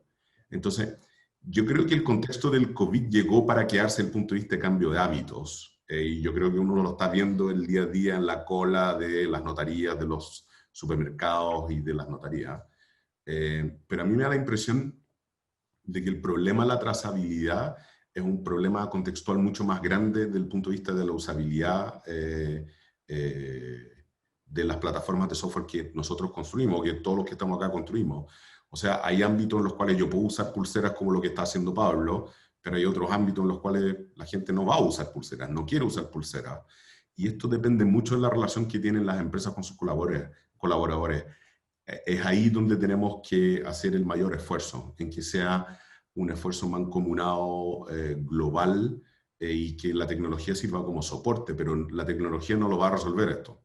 O sea, la tecnología por sí sola no lo resuelve. Es un habilitante.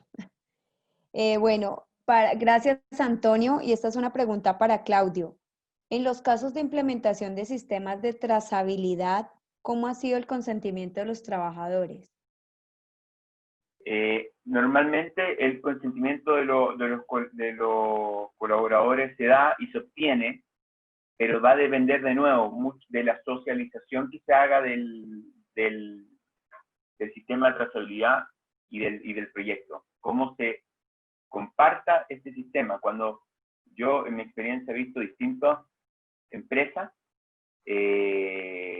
por ejemplo, hoy día en la mañana tenía una, obviamente no voy a decir el nombre, pero empezó a solicitar información respecto a la salud de las personas, tanto aquellos que estaban presencial y aquellos que estaban en teletrabajo. Y los que estaban en teletrabajo, que estaban en su casa, no entendían nada de lo que estaba sucediendo, por qué le estaban pidiendo información. Y después, obviamente, tuvieron que salir a decir, oye, esto se trata de un error o se va a hacer la corrección del caso.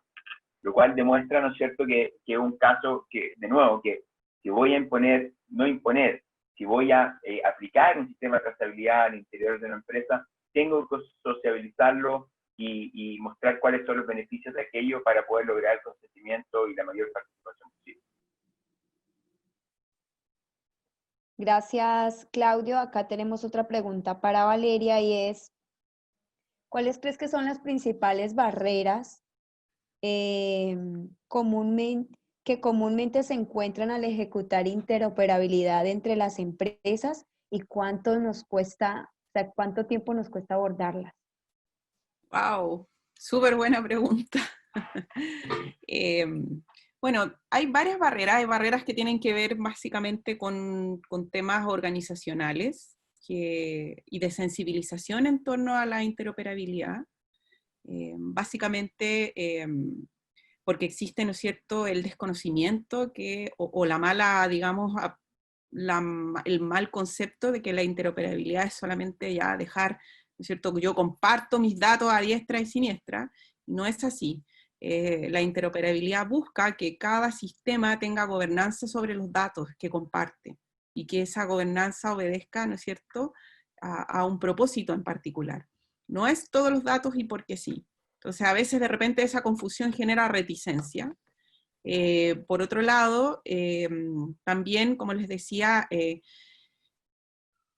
tradicionalmente las organizaciones han operado en silos, y lo que han hecho los sistemas es, de alguna manera, perpetuar un poco eso, porque lo que hacíamos antes en papel lo empezamos a hacer en pantalla, pero no cambió nuestra forma de hacer las cosas, no que cambió el soporte.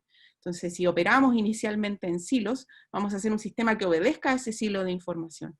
Por lo tanto, una de las barreras es eso, que la organización todavía sigue operando como silo, por lo tanto, la interoperabilidad tiene esa falta de encaje porque no existe, ¿no es cierto?, esa forma de trabajar en conjunto, ¿ya? Entonces, yo siento que la interoperabilidad es un habilitante técnico que obedece a un cambio organizacional que se tiene que dar primero, ¿ya?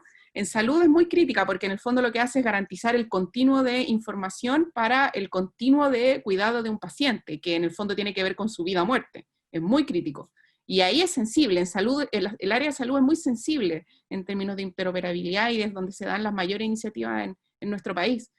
Pero en otras áreas sigue todavía esa reticencia porque las organizaciones todavía operan de manera en silos. Gracias, Valeria. Invitarlos en el chat está puesta una encuesta. Los invitamos a que por favor respondan y nos den sus opiniones respecto de las jornadas del programa de gestión de riesgo operacional. Y acá tenemos una pregunta para Claudio. ¿Una empresa cuánto tiempo pudiese demorar en diseñar y en aplicar una política de privacidad de datos en el contexto que actualmente estamos viviendo? Yo diría que es difícil decir cuánto es el tiempo que tienen que tomar para diseñar una política de privacidad. Obviamente estamos en un sistema, si uno habla de una política de privacidad específica para el COVID, es algo que se tiene que implementar lo más rápido posible porque estamos viviéndolo actualmente.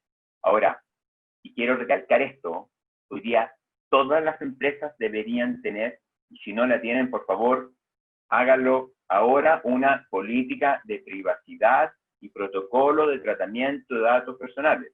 O sea, está bien que tengamos nuestra ley 18.628, que sea 1999, y que la actualización de la ley, ¿no es cierto?, esté parada en el Congreso. Eso no significa que los estándares actuales en materia de cumplimiento de datos personales ya no estén en otro nivel.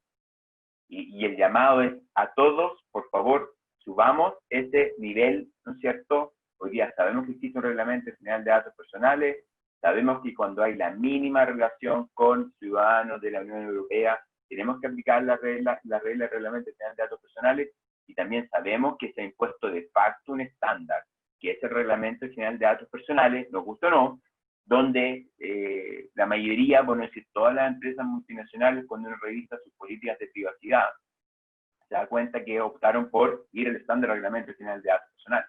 Entonces, es difícil decir cuánto es el tiempo de reacción, porque en materia de datos personales depende del estado en que yo me encuentre, ¿no es cierto?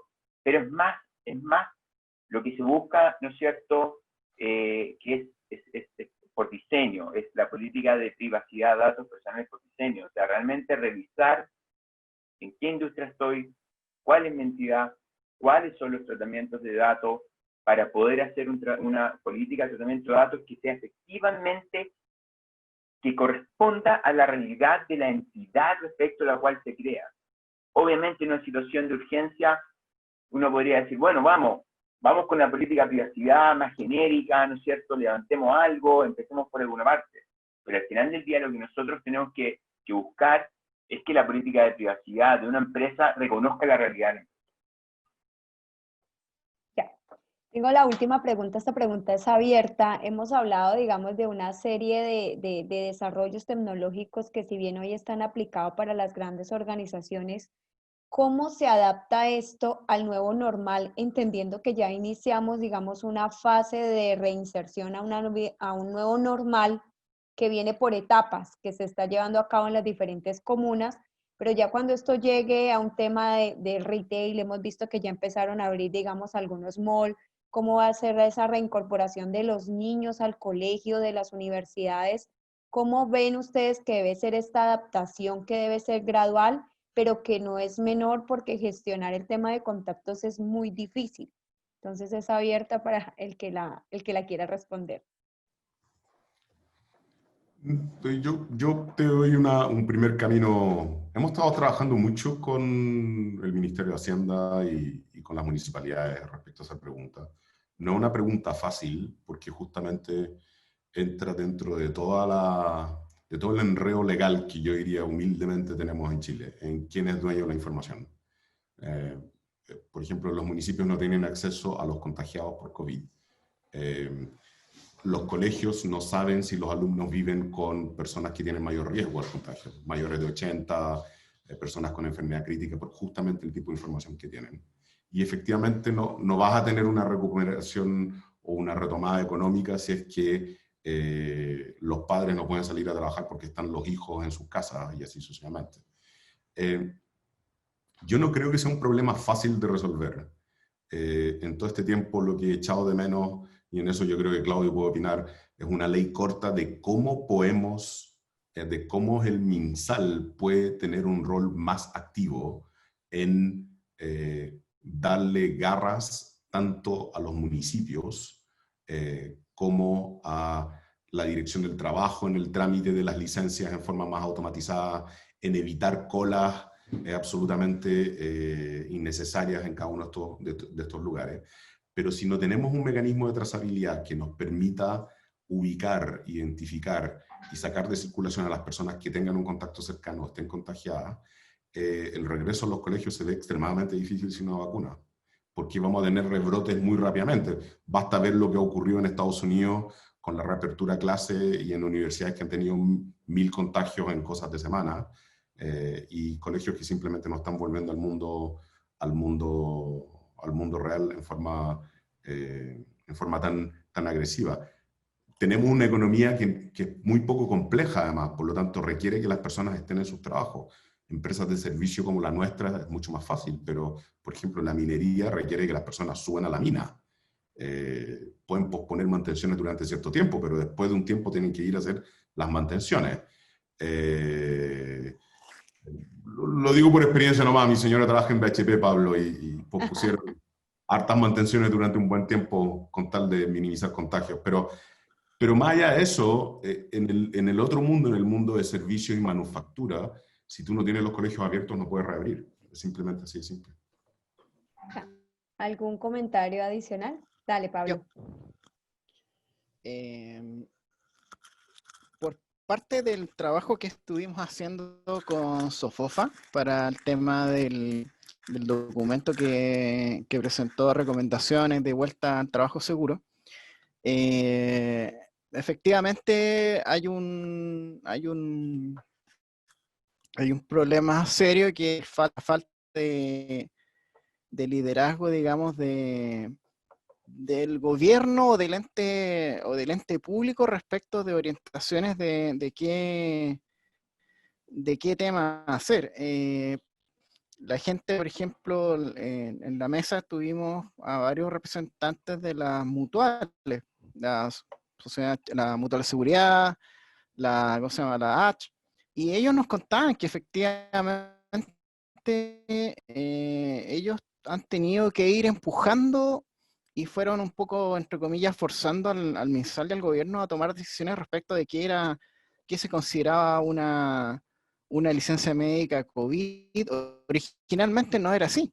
De hecho, en el histórico que ellos nos presentaron, originalmente el COVID no era considerable para licencia médica, porque si te contagiabas en la casa, no tenía relación con el trabajo, entonces no con licencia médica. Y efectivamente era imposible trazar eso, había un montón de complicaciones.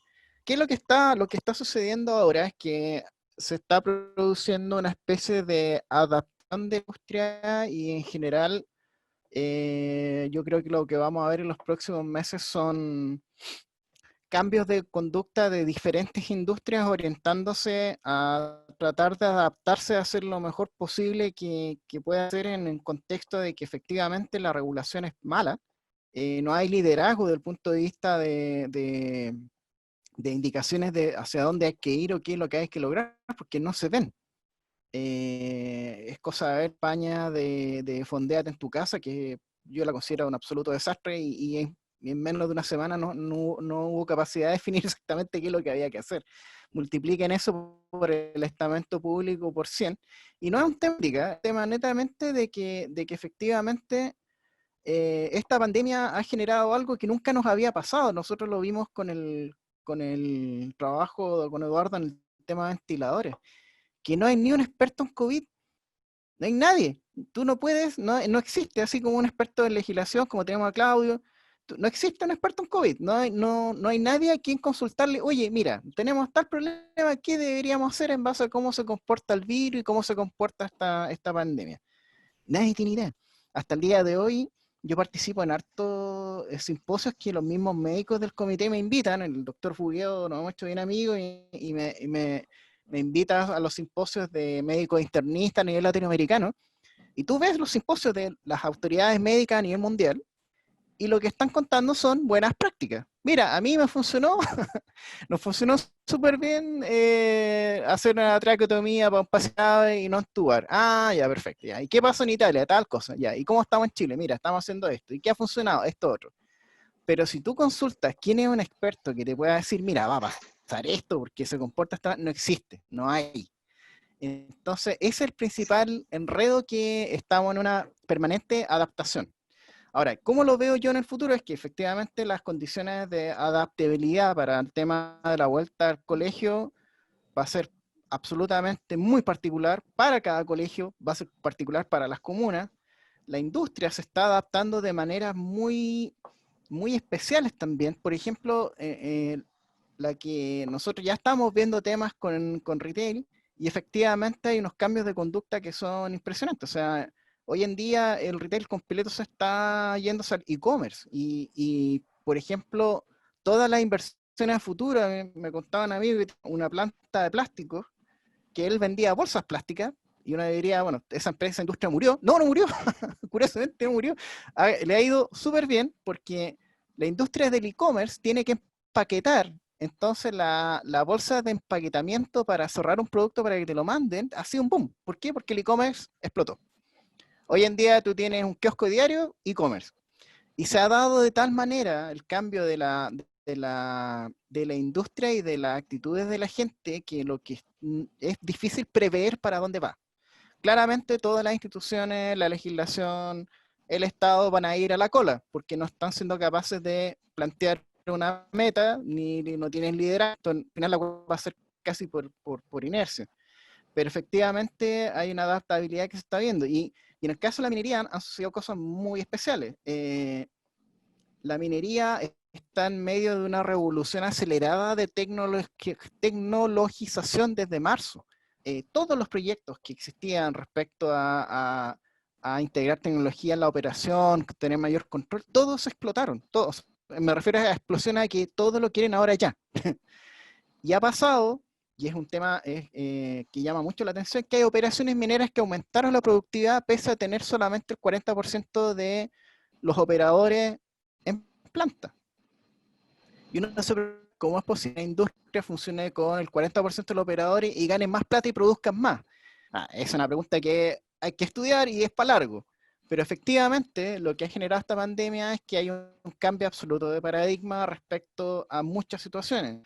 El año pasado, cualquiera de nosotros en un contexto de oficina, si se sentía resfriado, a menos que te sintieras muy mal, tú ibas a la oficina. Y era bien visto que, oye, mira, tapa el gato resfriado, pero ya, está trabajando. El día de mañana es que te duele una muela o te sientes un estornudo y quédate en la casa. O sea, por favor, no vayas a trabajar. Sí. Y todo eso son cambios de conducta y de paradigma que estamos viendo. Es muy difícil decir para dónde va, ¿ya? Yo no lo veo, pese a que veo todos los días diferentes temas de tecnología, yo no lo tengo claro. Yo creo que cada industria va a ir adecuándose y va a ir haciendo sus adaptaciones. Lo otro es que hay una frontera que yo creo que a la que todavía no llegamos, hay una segunda ola que nos falta para que haya un cambio cultural fuerte, que es que en general la población tiene la sensación de que esto está pasando, y que eventualmente ya para noviembre y diciembre estamos volviendo a nuestra vida normal y todos felices sin mascarilla y esto va a pasar. La comunidad médica piensa absolutamente lo contrario. De hecho, los médicos se están preparando y prestando a descansar porque ellos están previendo que hay una segunda ola después del 18. Entonces, el tema de que esto llegó para quedarse y va a ser permanente por 1 o 2 años, todavía no se ha afianzado. Sí, las grandes empresas están pensando de manera más estratégica y están asumiendo que esto tiene para 1 o 2 años, ¿ya? Pero en general la población no lo ve así. Entonces, vamos a tener que esperar que pasen algunas cosas, que sucedan algunas situaciones para que esto cambie. Yo no veo, por ejemplo, que se está haciendo esa discusión a nivel, por ejemplo, educacional. Lo que plantea Antonio tiene toda la razón. O sea, la población hoy en día no tiene ninguna seguridad de que mandando a los niños al colegio no van a generar focos. O sea, los cabros chicos, toda la historia han sido los focos de infección para las familias porque van al colegio, el compañero viene resfriado, el resfriado de vuelta, pasaba con la influenza y no va a pasar con el COVID. Pero el Estado y la estructura, digamos, educacional no está esperando que haya una recuperación del estatus anterior, no está planteando cómo resolvemos y cómo nos proyectamos, porque la realidad nueva de tener los cabros en la casa todo el día y vía conferencia va a ser la nueva realidad de aquí a años. Hay muchas cosas que tienen que pasar para eso, entonces yo no tengo ninguna respuesta ni lo tengo claro, pero efectivamente lo que se ve y se ve en todo el mundo, no solamente acá en Chile, ojo, incluso los países con mayor liderazgo desde el punto de vista de la pandemia, como Nueva Zelanda, siguen teniendo políticas reactivas. Y como les decía, el principal tema es que efectivamente no existen y no van a existir en un buen tiempo expertos en COVID que te digan que lo que hay que hacer. Ese es el gran drama que tenemos hoy en día. Gracias, Pablo. Permites, Lorena, para ir cerrando, simplemente si hay algunos acuerdos básicos y que el tema de TTA, es decir, hacer testeo, trazabilidad y aislamiento de todo lo que detectemos contagiado y lo antes posible, es el método, la forma que tenemos para contener la expansión exponencial de este virus. Y por lo tanto, si hay acá un planteamiento de que el Estado no está tomando los liderazgos en términos normativos que corresponden, sí hay una responsabilidad, por ejemplo, a nivel de ramas industriales, porque hay especificidades donde se pueden tener criterios comunes, se pueden compartir mejores prácticas, se pueden establecer estos temas jurídicos de privacidad, tener modelos, mejores prácticas también de cómo comunicar para obtener la adherencia de los trabajadores. Si este tema no se toma de una manera un poquito más descentralizada, dado el contexto que tenemos, vamos a estar en una situación de riesgo durante bastante tiempo y con impactos económicos que van a ser muy complicados. Por lo tanto, el Club de Innovación lo que está tratando de hacer es promover la difusión del tema de testeo, trazabilidad y aislamiento como una metodología que las empresas tienen que adoptar. Y estamos comparando experiencias y tratando de difundir las buenas experiencias. Hay empresas que lo están haciendo, lo vimos en la sesión pasada, lo vemos en esta sesión, y esto le está permitiendo una mejor gestión de riesgo, pero además un impacto, una externalidad positiva sobre el sistema sanitario. Y esto es lo que nosotros quisiéramos seguir promoviendo. Agradecer a Pablo, a Valeria, a Antonio, a Claudio por las visiones complementarias que han dado sobre un tema de gran relevancia, complejo, sobre el cual tenemos que seguir avanzando porque efectivamente la pandemia probablemente nos va a acompañar por algún tiempo. Muchas gracias a todos los que participaron hoy día. Sí, bueno, muchísimas gracias. Gracias, Eduardo, por tu intervención. Creo que ya hiciste cierre con broche de oro. Pablo, Valeria, Antonio y Claudio, muchísimas gracias por esa mirada desde el Club de Innovación, siempre promoviendo, digamos, estas instancias de colaboración y de buenas prácticas. Invitarlos a que nos acompañen en nuestras próximas sesiones. Vamos a tener el 22 de septiembre nuestra primera jornada de misión Cavendish, Macrozona Norte. Y para el día 24 de septiembre, nuestra segunda jornada del programa de sostenibilidad. Entonces, están cordialmente invitados a acompañarnos, que tengan una muy buena semana, unas felices fiestas patrias dentro de lo que se pueda decir fiestas patrias, siempre cuidándonos mucho y cuidando a nuestras familias, y agradecerles a todos que nos hayan acompañado. Que tengan una buena tarde. Muchísimas gracias. Gracias a todos. Gracias por la invitación. Chao. Bye.